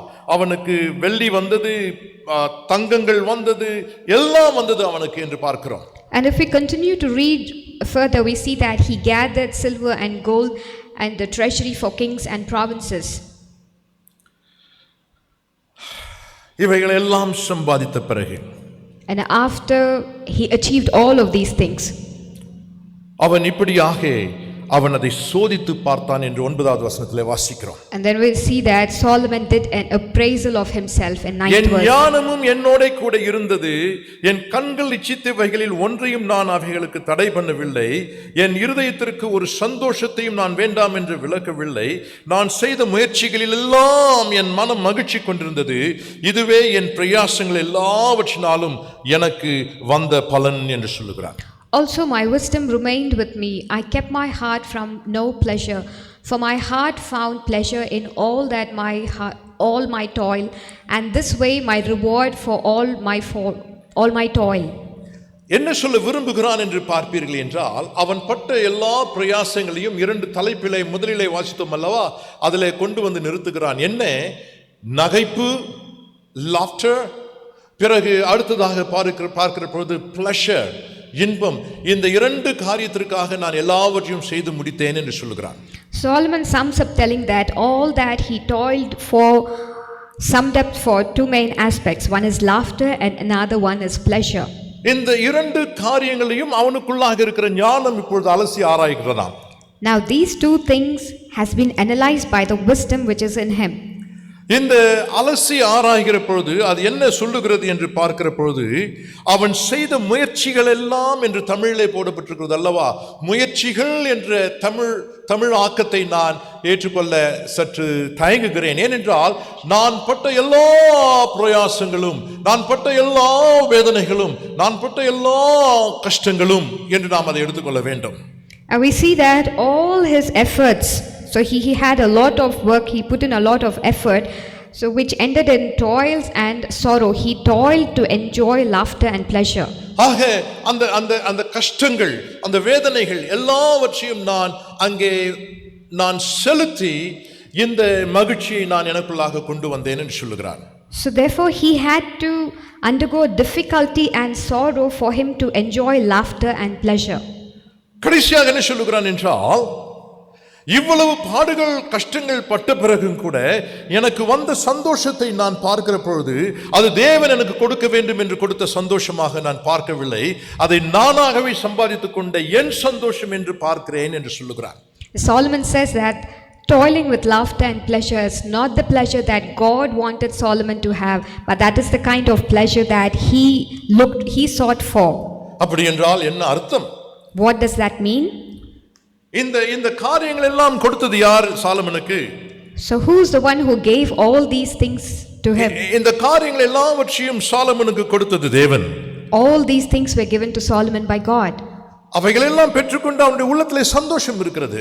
There was joy after he acquired all of these. Solomon சொல்லுகிறான், அது தேவன் கொடுக்கிற சந்தோஷம் அல்ல. But then Solomon says this is not the joy that the God gives. அப்படி என்றால் என்ன பொருள் தெரியுங்களா? Do you know what is the matter behind that? அவன் எல்லாவற்றையும் செய்தான், ஆனால் தேவன் அங்கே இல்லை. He did everything, but God was not amidst that. அவனுடைய இருதயம், அவனுடைய எண்ணங்கள் நாளுக்கு நாள் நாளுக்கு நாள் நாளுக்கு நாள் நாளுக்கு நாள் தேவனை விட்டு விலக ஆரம்பித்தது. பிரியமானவர்களே, Day after day, his heart and his desire moved away from God.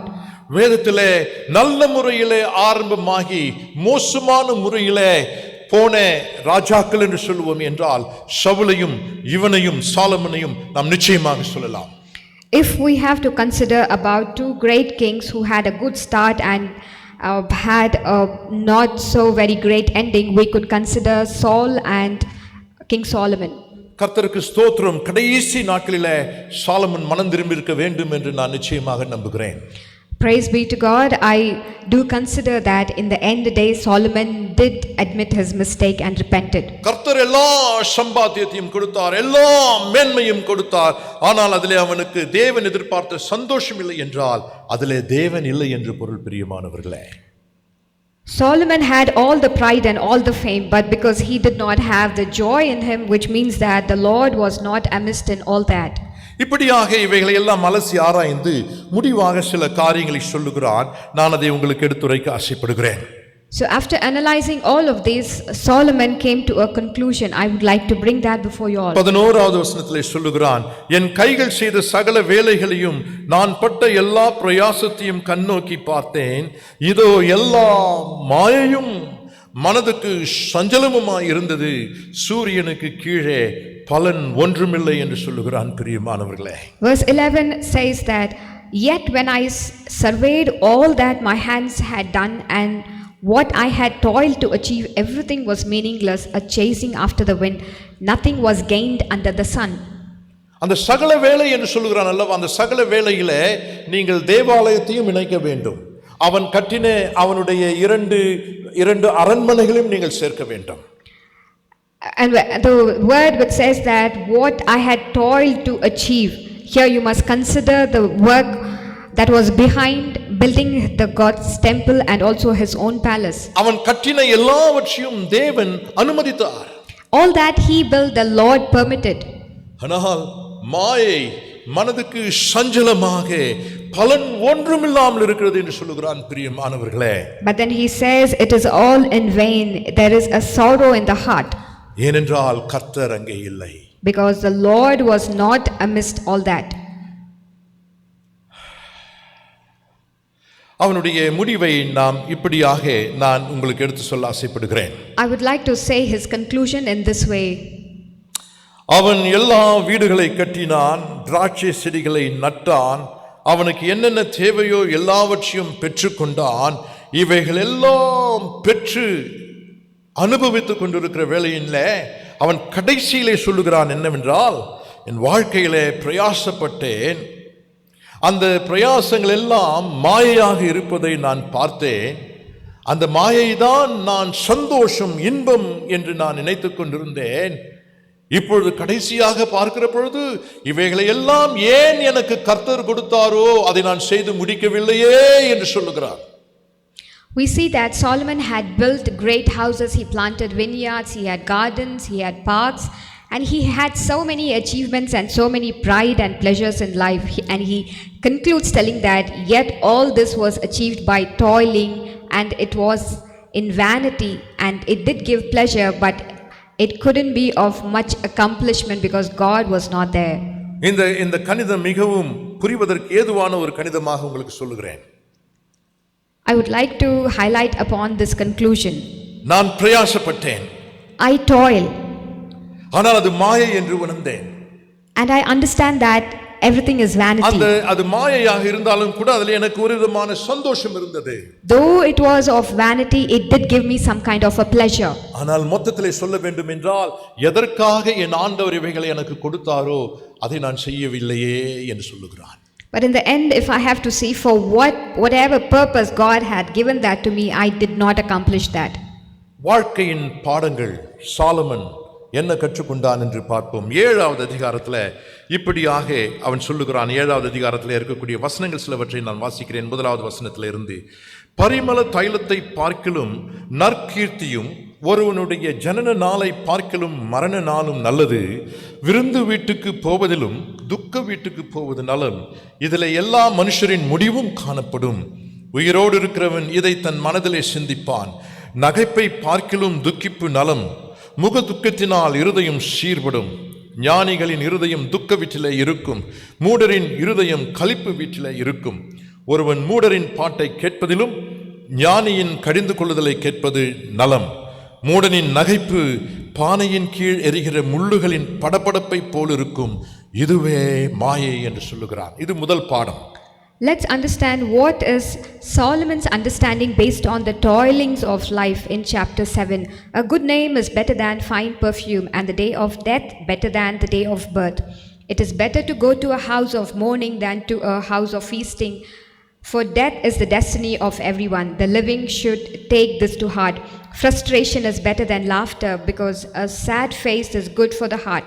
The heart of the wise is in the heart of mourning, but the heart of fools is in the heart of pleasure. It is better to heed the rebuke of a wise person than to listen to the songs of fools. Like the crackling of thorns under the pot, so is the laughter of fools. This too is meaningless. முதலாவது பாடம் என்ன சொல்லுகிறான் இங்கே பார்ப்பீர்கள் என்றால், And if we have to consider what is the first lesson for us here, நான் ஒரு மூடன், I am a fool. நான் ஒரு மூடன். I am a fool. என் இருதயம் களிப்பு என்று நினைத்து ஒரு களிப்பில் இருந்தது, ஆனால் நான் ஒரு மூடன். Because the heart of fools is in the house of mirth. அடுத்ததாக என்ன சொல்லுகிறான் என்றால், நான் மூடனாக இருந்து அந்த களிப்பில் இருந்த பொழுது நான் நகைத்தேன். அந்த நகைப்பு எப்படி இருக்கிறது என்றால், பானையின் கீழ் எரிகிற முள்ளுகளின் படபடப்பை போல் இருக்கும். அப்படி என்றால் பானையின் கீழாக எரிகிற முள் என்று சொல்லுகிற பொழுது அது எரிந்து அணைந்து விடும். அது எரிந்து கொண்டே இருக்காது, எரிந்து அணைந்து விடும். அதுதான் என் சந்தோஷம் என்று சொல்லுகிறான். I am a fool and I am immersed in its foolishness in such a way that it is associated to the crackling of thorns under the pot. What does that mean? Because this kind of a crackling will not let the fume to continue forever. The fire will be put off. அவன் எவைகளையெல்லாம் களிப்பு என்று நினைத்தானோ, இன்பம் என்று நினைத்தானோ, சந்தோஷம் என்று நினைத்தானோ, பெருமை என்று நினைத்தானோ, அவைகள் எல்லாம் ஒரு முள் எரிவதைப் போல எரிந்து சாம்பலாய்விட்டது சீக்கிரத்தில். And all that he considered it as pleasure, joy and happiness, it is considered to be like the crackling of thorns, and it is put off so quickly. எனக்கு அந்த நினைவு இல்லையே. And I do not remember, did not understand that. அந்த களிப்பிலே சந்தோஷத்தை பார்த்தேனே என்று சொல்லுகிறார். And I so much found so-called joy in all that. பிறகு 10வது அதிகாரத்தை நீங்கள் வாசித்து பார்ப்பீர்கள் என்றால் 16வது வசனத்திலிருந்து அங்கே மற்றொரு பாடத்தை சொல்லுகிறான். உங்களுக்கு வாசிக்க விரும்புகிறேன். Raja's okay. And if we have to see chapter 10, there's yet another lesson for us which I will be reading it for you all. ராஜா சிறு பிள்ளையுமாய் பிரபுக்கள் அதிகாலமே உண்கிறவர்களுமாய் இருக்கப்பட்ட தேசமே உனக்கு ஐயோ, ராஜா குலமகனுமாய் பிரபுக்கள் வெறிக்க உண்ணாமல் பலன் கொள்ள ஏற்ற வேளையில் உண்கிறவர்களுமாய் இருக்கப்பட்ட தேசமே நீ பாக்கியம் உள்ளது. மிகுந்த சோம்பலினால் மேல் மச்சு பழுதாகும், கைகளின் நெகிழ்வினால் வீடு ஒழுகாகும் என்று சொல்லுகிறான். Woe to the land whose king was a servant and whose princes feast in the morning. Blessed is the land whose king is of noble birth and whose princes eat at a proper time, for strength and not for drunkenness. Through laziness the rafters sag, because of idle hands the house leaks. A feast is made for laughter, wine makes life merry, and money is the answer for everything. என்ன சொல்லுகிறான்? What is he telling? நீ நகைப்பாய் சந்தோஷமாய் பரம திருப்தியாய் வாழ்ந்து கொண்டிருக்கிறாயே, அவைகள் சாஸ்வதம் அல்ல. You are living a happy life and a life full of pleasure, but this is not going to be everlasting. உன் வாழ்க்கையிலே நோக்கம் இல்லை. There is no purpose in your life. நீ நோக்கம் இல்லாமல் வாழ்ந்து கொண்டிருக்கிறாய். You are not having a purpose driven life. கிடைத்ததை வைத்து நீ சாப்பிட்டு கொண்டு சந்தோஷமாய் இருந்து கொண்டிருக்கிறாய். You are just trying to be self sufficient with all that you are getting. ஆனால் உன் வீடு சீக்கிரத்திலே ஒழுக ஆரம்பிக்கும் என்று சொல்லுகிறான் பிரியமானவர்களே. But your rooftop is going to be soon leaking. உன்னுடைய நகைப்பு, உன்னுடைய சந்தோஷம் அது நிலையாக இருக்காது. உன்னுடைய உன்னுடைய எண்ணங்கள் உன்னை மகிழ்விக்கக்கூடிய எண்ணங்கள் உனக்கு நிலையாய் இருக்காது என்று சொல்லுகிறான். Your laughter is not going to remain forever, and the thoughts which are going to give you joy is not going to last forever. நீ எவ்வளவு வெறுக்கிறாயோ அது உனக்கு பலனை கொடுக்காது. Whatever the amount of wine you consume, it would not give you any pleasure at the end. நீ எவைகளை வைத்துக் கொண்டிருந்தாலும் அவைகள் உனக்கு நிம்மதியை கொடுக்காது. And no matter whatever you accumulate, that is never going to give you satisfaction. அவன் தொடர்ந்து 12வது அதிகாரத்திற்குள்ளாக போகிற பொழுது தொடர்ந்து அநேக காரியங்களை குறித்து அங்கே பேசுகிறான். நான் எல்லாவற்றையும் வாசிப்பதற்கு எனக்கு நேரம் இல்லை. ஒருவேளை நேரம் இருக்குமே என்றால் நீங்கள் வாசித்து பாருங்கள். 12வது அதிகாரம் முழுவதுமாக நீங்கள் வாசித்து பாருங்கள். Because of shortage of time, we wouldn't be reading most of the things. If you get time, do read chapter 12. In chapter 12, we see that there are many more life lessons that Solomon has for us. அதிலே இருக்கக்கூடிய ஒரு சில வசனங்களை மாத்திரம் நான் உங்களுக்கு வாசிக்க விரும்புகிறேன். I would like to read a few of the verse from chapter 12 for you. நீ உன் வாலிப பிரயாத்திலே உன் சிருஷ்டிகரை நினை, தீங்கு நாட்கள் வராததற்கு முன்னும் எனக்கு பிரியமானவைகள் அல்ல என்று நீ சொல்லும் வருஷங்கள் சேராததற்கு முன்னும் சூரியனும் வெளிச்சனும் சந்திரனும் நட்சத்திரங்களும் அந்தகாரப்படாததற்கு முன்னும் மழைக்கு பின் மேகங்கள் திரும்ப திரும்ப வராததற்கு முன்னும் என்று பலவிதமான காரியங்களை ஓமைகளாகவே அங்கே சொல்லியிருப்பான். There are certain things which are revealed to us through parables in chapter 12. Remember your Creator in the days of your youth, before the days of troubles come and the years approach when you will say, I find no pleasure in them. 2வது வசனத்திலே இருந்து ஊமைகளாக கொடுக்கப்பட்டிருக்கக்கூடிய ஒவ்வொன்றையும் நீங்கள் வாசித்து பார்ப்பீர்கள் என்றால் அது மனிதனுடைய மரண நாட்களை, மரிக்க போகின்ற கடைசி நாட்களை வெளிப்படுத்துகிறவைகளாக இருக்கும். The verses which will continue from verse 2 reveals about the last few days of a man's life on this earth. ஒருவேளை 2வது வசனத்தை பார்ப்பீர்கள் என்றால் சூரியனும் வெளிச்சமும் சந்திரனும் நட்சத்திரங்களும் அந்தகாரப்படாததற்கு முன்னும், அப்படி என்றால் நீ வயது சென்று உன் கண் பார்வை எல்லாம் மங்கி சூரியனையும் சந்திரனையும் நட்சத்திரத்தையும் பார்க்க முடியாதபடி போகிற அந்த நாளுக்கு முன்பாக உனக்கு பலம் இருக்கிற பொழுதே சிருஷ்டிகரை நினை என்று சொல்லுகிறார். The verse 2 says that before the sun, moon and the stars grow dark, which means before we enter into our old age and before the eyesight becomes dim, let us remember our Creator.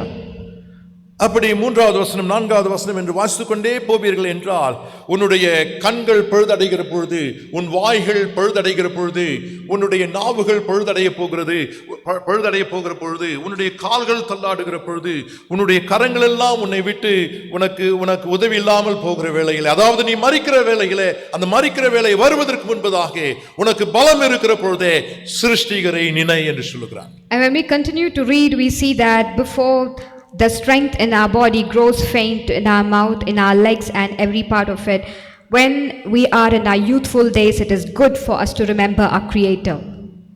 Solomon என்ன சொல்ல விரும்புகிறான்? What is Solomon trying to tell us? ஒரு சில நேரங்களிலே கர்த்தர் உனக்கு இன்பத்தை கொடுக்கிறார், பொக்கிஷங்களை கொடுக்கிறார். At some point of time, God does give you pleasure and possessions. ஒருவேளை இந்த சூழ்நிலையிலே பார்ப்பீர்கள் என்றால் சாலமன் ராஜாவாக வருகிறான்.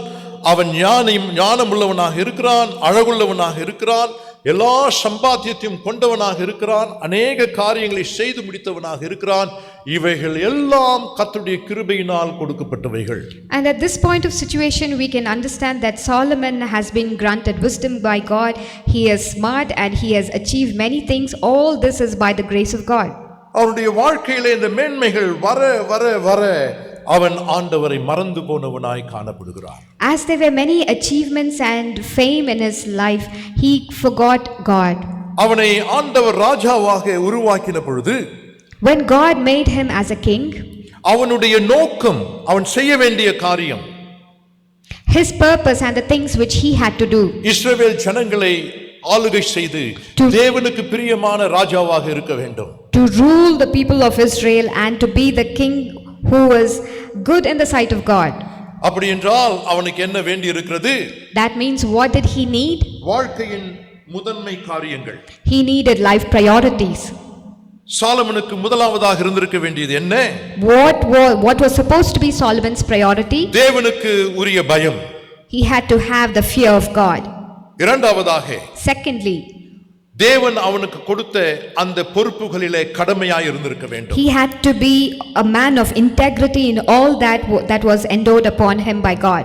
மூன்றாவதாக, Thirdly, அவனை சுற்றிலுமாக வேலி அடைத்து அவன் வழுவி போகாதபடிக்கு அவனை பாதுகாத்துக் கொண்டிருக்க வேண்டும். he had to be sealed around in a way that he wouldn't go astray from God. நான்காவதாக, Fourthly, அவன் தேவனோடு இருப்பதை அனுதினமும் சோதித்து அதை அவன் நிரூபித்துக் கொண்டே இருக்க வேண்டும். he had to test himself with his fellowship with the Lord and grow upon it. அவைகளை செய்தானா? Did he do that? இல்லையே. No, not at all. சில நாட்கள் செய்தான். He did that for few days பிறகு அவைகளை விட்டு விட்டான். and he totally left that. அவனுடைய முதன்மை காரியங்கள் மாறிவிட்டது. His priorities changed. ஆண்டவர் வர வேண்டிய இடத்திலே அழகான பெண்களை நினைக்க ஆரம்பித்தான். In the place of God, he started to look at beautiful ladies. தேவனுக்கு மகிமை கொடுக்க வேண்டிய நேரத்திலே தனக்கு மகிமை வேண்டும் என்று பிரயாசப்பட்டான். In the place where he had to give glory to God, he thought about his own glory. தேவனுடைய வார்த்தைகளை கேட்க வேண்டிய நேரத்திலே மனிதனுடைய வார்த்தைகளை கேட்க ஆரம்பித்தான். At the time when he was supposed to listen to the word of God, he was busy listening to அவனுடைய people. முதன்மைகள் மாறிவிட்டது பிரியமானவர்களே. His priorities changed, my dear ones. காரணம் என்ன? What is the reason? அவன் கோட்பாடுகள் எல்லாம் சிதைந்து போனது. Because all his principles were just shattered. சரியான கோட்பாடுகள் இல்லை என்றால் சரியான முதன்மை காரியங்கள் இராது. If our principles are not right, then our priorities are definitely not going to be right. சரியான முதன்மை காரியங்கள் இல்லை என்றால் சரியான நோக்கத்தை நிறைவேற்ற முடியாது. And if we do not have the right kind of principles, we cannot certainly achieve the purpose in our life. அவனுக்கு இன்பம் இருந்ததா? Did he have pleasure? இருந்தது. Yes, it did. நிலையா இருந்ததா? Was it permanent? இல்லை. No, not at all. அந்த இன்பத்தினாலே அந்த சந்தோஷத்தினாலே அவன் செய்து முடிக்க வேண்டிய காரியங்களை செய்து முடித்தானா? இல்லை. Because of the pleasure and the joy, was he able to accomplish all that he had to do? No, he didn't. இதைதான் சாலமன் நமக்கு சொல்லுகிறான் And பிரியமானவர்களே. this is what Solomon is trying to tell us, my dear ones. இந்த பகுதியிலிருந்து நமக்கு ஆண்டவர் சொல்லுகின்ற வார்த்தைகள் என்ன, வசனங்கள் என்ன என்று பார்ப்போம். Now we just meditated on the kind of words that God wants us to understand. ஒருவேளை சாலமன் நம் மத்தியிலே கடந்து வருவாரே என்றால், உங்கள் மத்தியிலே என் மத்தியிலே கடந்து வருவாரே என்றால் இப்படியாக ஒரு கேள்வியை கேட்க வேண்டும் என்று விரும்புவார். Perhaps if Solomon had to come amidst you and me, he would want to ask us a question. உன் வாழ்க்கையிலே நீ எவைகளை எல்லாம் சந்தோஷம் என்று நினைக்கிறாயோ அவைகளெல்லாம் உண்மையாகவே சந்தோஷமாக உனக்கு இருக்கிறதா? அதை நினைத்து பார் என்று கேட்பார். Think about these questions. Are your life pleasures making your life pleasurable? எதை செய்கிறாய்? What did you do? சமீபத்தில் ஒரு சகோதரனுடைய பேசிக் கொண்டிருந்தேன். நிறைய பொய் சொல்லுகிறார். ஏனையா பொய் சொல்லுகிறாய்? அதில் ஒரு சந்தோஷம், எவ்வளவு நாள் அந்த சந்தோஷம் இருக்கும்? In the past days, I encountered one person. He used to tell a lot of lies. And when I asked him, why do you tell lies? And he said this, because there's a kind of joy in it. But how long is this pleasure going to last? மது அருந்துகிறாயா? உனக்கு தேவன் கொடுத்த சம்பாத்தியம், உன்னுடைய வேலை, உன்னுடைய கைபலனும் உன்னுடைய சாமர்த்தியமும் சம்பாதித்ததாக நினைக்காதே. கர்த்தர் உனக்கு கொடுத்திருக்கக்கூடிய அந்த பணத்துல நீ ஒருவேளை மதுவுக்கு அடிமையாக இருக்கிறாயா? அதிலே உனக்கு சந்தோஷம் இருக்கிறதா? Do you drink wine? In the money that God has given you, you are consuming all of that in drinking wine and you are getting addicted to it. Are you finding joy and pleasure in that? ஒருவேளை உன்னுடைய வாழ்க்கையில தவறான உறவுகள் இருந்து கொண்டிருக்கலாம். அந்த தவறான உறவுகளினாலே உனக்கு சந்தோஷம் இருக்கிறதா? Perhaps you might have illicit relationship in your life. Does that give you pleasure and joy? அதுதான் நாம் யோசிக்க வேண்டும். We have to think about அதுதான் it. சாலமன் சொல்லுகிறான். That is exactly what Solomon உனக்கு is telling சந்தோஷம் us. என்று கருதுகிறாயே, அது உனக்கு நிச்சயமாய் சந்தோஷம் கொடுக்கிறதா? யோசித்து பார். Think about this. Are your life pleasure actually giving you pleasure? இரண்டாவதாக என்ன கேட்பான் என்றால், என்ன சொல்லுவார் என்றால், Secondly, the question that he would ask us would be, உன் வாழ்க்கையை நடத்துவது யார்? what controls your life? ஞானமா புத்தியீனமா? Is it wisdom or folly? இல்லை இரண்டுமா?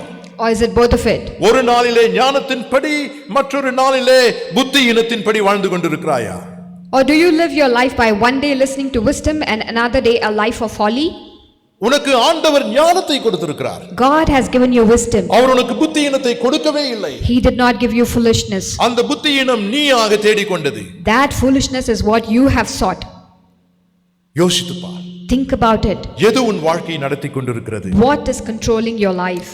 மூன்றாவதாக பார்ப்பாய் என்றால், And thirdly, if we have to look in, உன்னுடைய நகைப்பிற்கும் உன்னுடைய சந்தோஷத்திற்கும் நீ எவ்வளவாக பாடுகளை பட்டு கொண்டிருக்கிறாய்? what are the toilings that you are undergoing for your laughter and pleasure? உன் சந்தோஷத்து நிமித்தமாக, உன் இன்பத்து நிமித்தமாக உன் மனைவியை கண்ணீர் விடும்படியாக செய்து கொண்டிருக்கிறாயே, உன் தாயை நீ கண்ணீர் விடும்படியாக செய்து கொண்டிருக்கிறாயே, உன் குடும்பம் கண்ணீரோடு இருக்கும்படியாக செய்து கொண்டிருக்கிறாயே, இதில் எந்த நியாயம் இருக்கிறது? To achieve your pleasure, you are making your wife weep, you are making your mother weep, and in which way is it right? உனக்கு இன்பம் இருக்கிறது, ஆனால் அந்த இன்பத்திற்காக உன் வாழ்க்கையிலே துக்கங்களை கொடுத்து நீ அந்த இன்பத்தை வாங்கி கொண்டிருக்கிறாய். You have pleasure, but to achieve that, you are making many people go through sorrow. இவைகளை எல்லாம் நான் சொல்லுகிறபடியினாலே, Because I'm telling all of these, நம்ம எல்லாம் சந்நியாசமான வாழ்க்கைக்கு கர்த்தர் அழைத்திருக்கிறார் என்று நான் சொல்ல விரும்பவில்லை. I am not telling you that God has called us for a monastic life. Solomon கூட அதை சொல்ல மாட்டார். And Solomon also will not say that. நம்ம எல்லாம் சாதுக்களாக, சந்நியாசிகளாக, எல்லாவற்றையும் உலகத்தை எல்லாம் துறந்து ஏதும் இல்லாதவர்களாக நாம் வாழ வேண்டும் என்று கர்த்தர் விரும்பவும் இல்லை. God does not want us to deny all the pleasures of life and give away every good thing in life. செல்வத்தோடு வாழ வேண்டும் என்று கர்த்தர் உனக்கு தீர்மானித்திருப்பார் என்றால் உனக்கு செல்வம் வரும். If God has decided that you must have wealth and live in it, you will definitely get wealth. உனக்கு கல்வி வரும். You will have education. உனக்கு உயர்வு வரும். You will have நீ சாலமோனை போல உயர்ந்தவனாய் வருவதற்கு நிறைய வாய்ப்புகள் இருக்கிறது பிரியமானவர்களே. You will grow up in life and like Solomon you would step up. ஆனால் ஒரு மிக முக்கியமான காரியம், But one very important thing, கர்த்தர் உன்னை விட்டு விலக கூடாதே.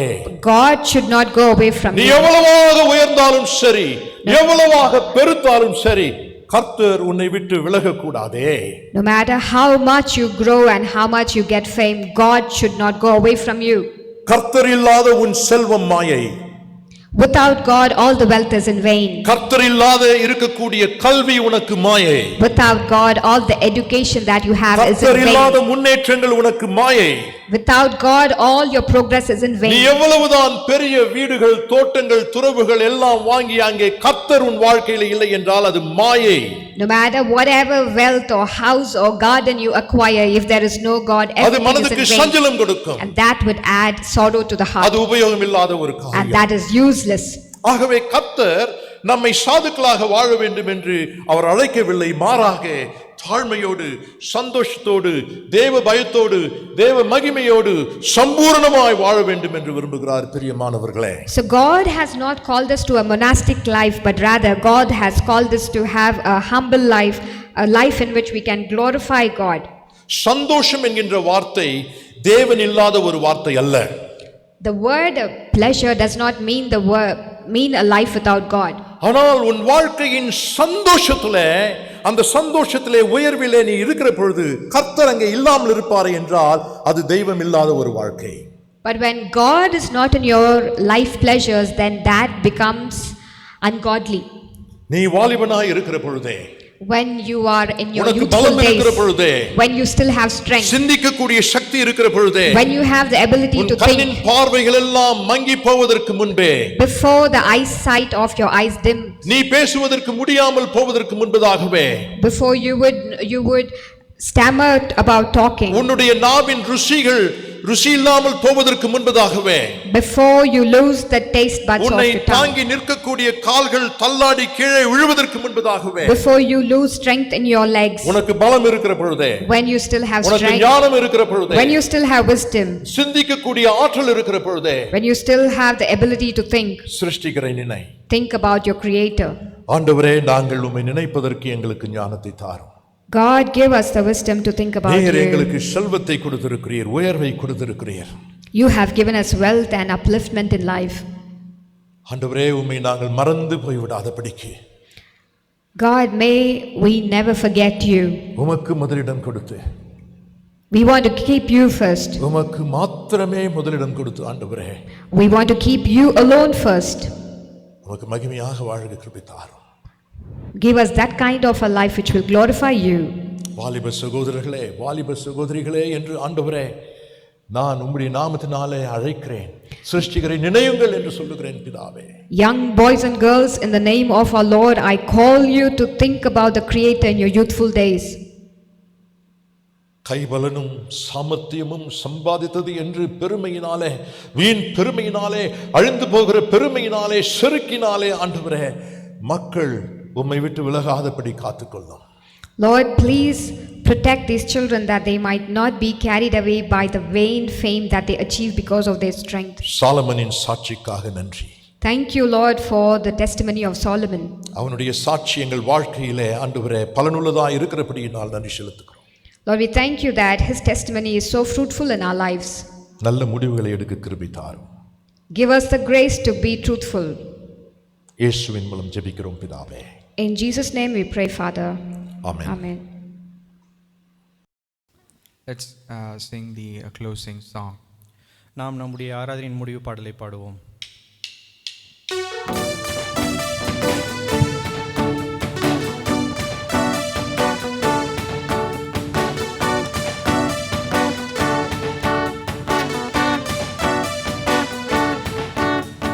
போற்றி துதிப்போம் எம் தேவனை புதிய கிருபையுடனே. போற்றி துதிப்போம் எம் தேவனை புதிய கிருபையுடனே. நேற்றும் இன்றும் என்றும் மாறா இயேசுவை நாம் என்றும் பாடி துதிப்போம். நேற்றும் இன்றும் என்றும் மாறா இயேசுவை நாம் என்றும் பாடி துதிப்போம். இயேசு என்னும் நாமமே என் ஆத்துமாவின் கீதமே. இயேசு என்னும் நாமமே என் ஆத்துமாவின் கீதமே. என் நேசரேசுவை நான் என்றும் ஏற்றி மகிழ்ந்திடுவேன். என் நேசரேசுவை நான் என்றும் போற்றி மகிழ்ந்திடுவேன்.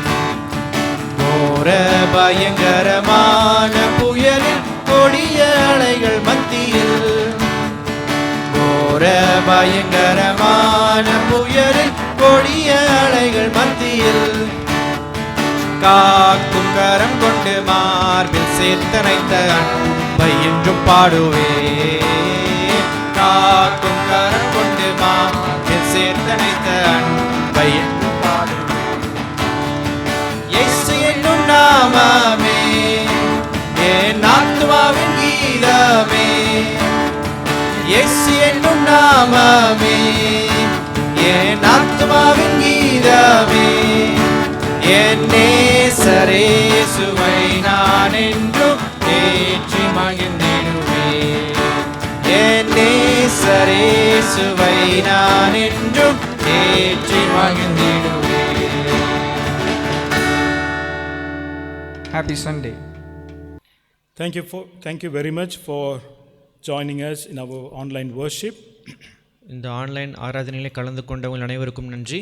May God bless you all. கர்த்தர் உங்கள் அனைவரையும் ஆசீர்வதிப்பாராக. Let's look to God in prayer.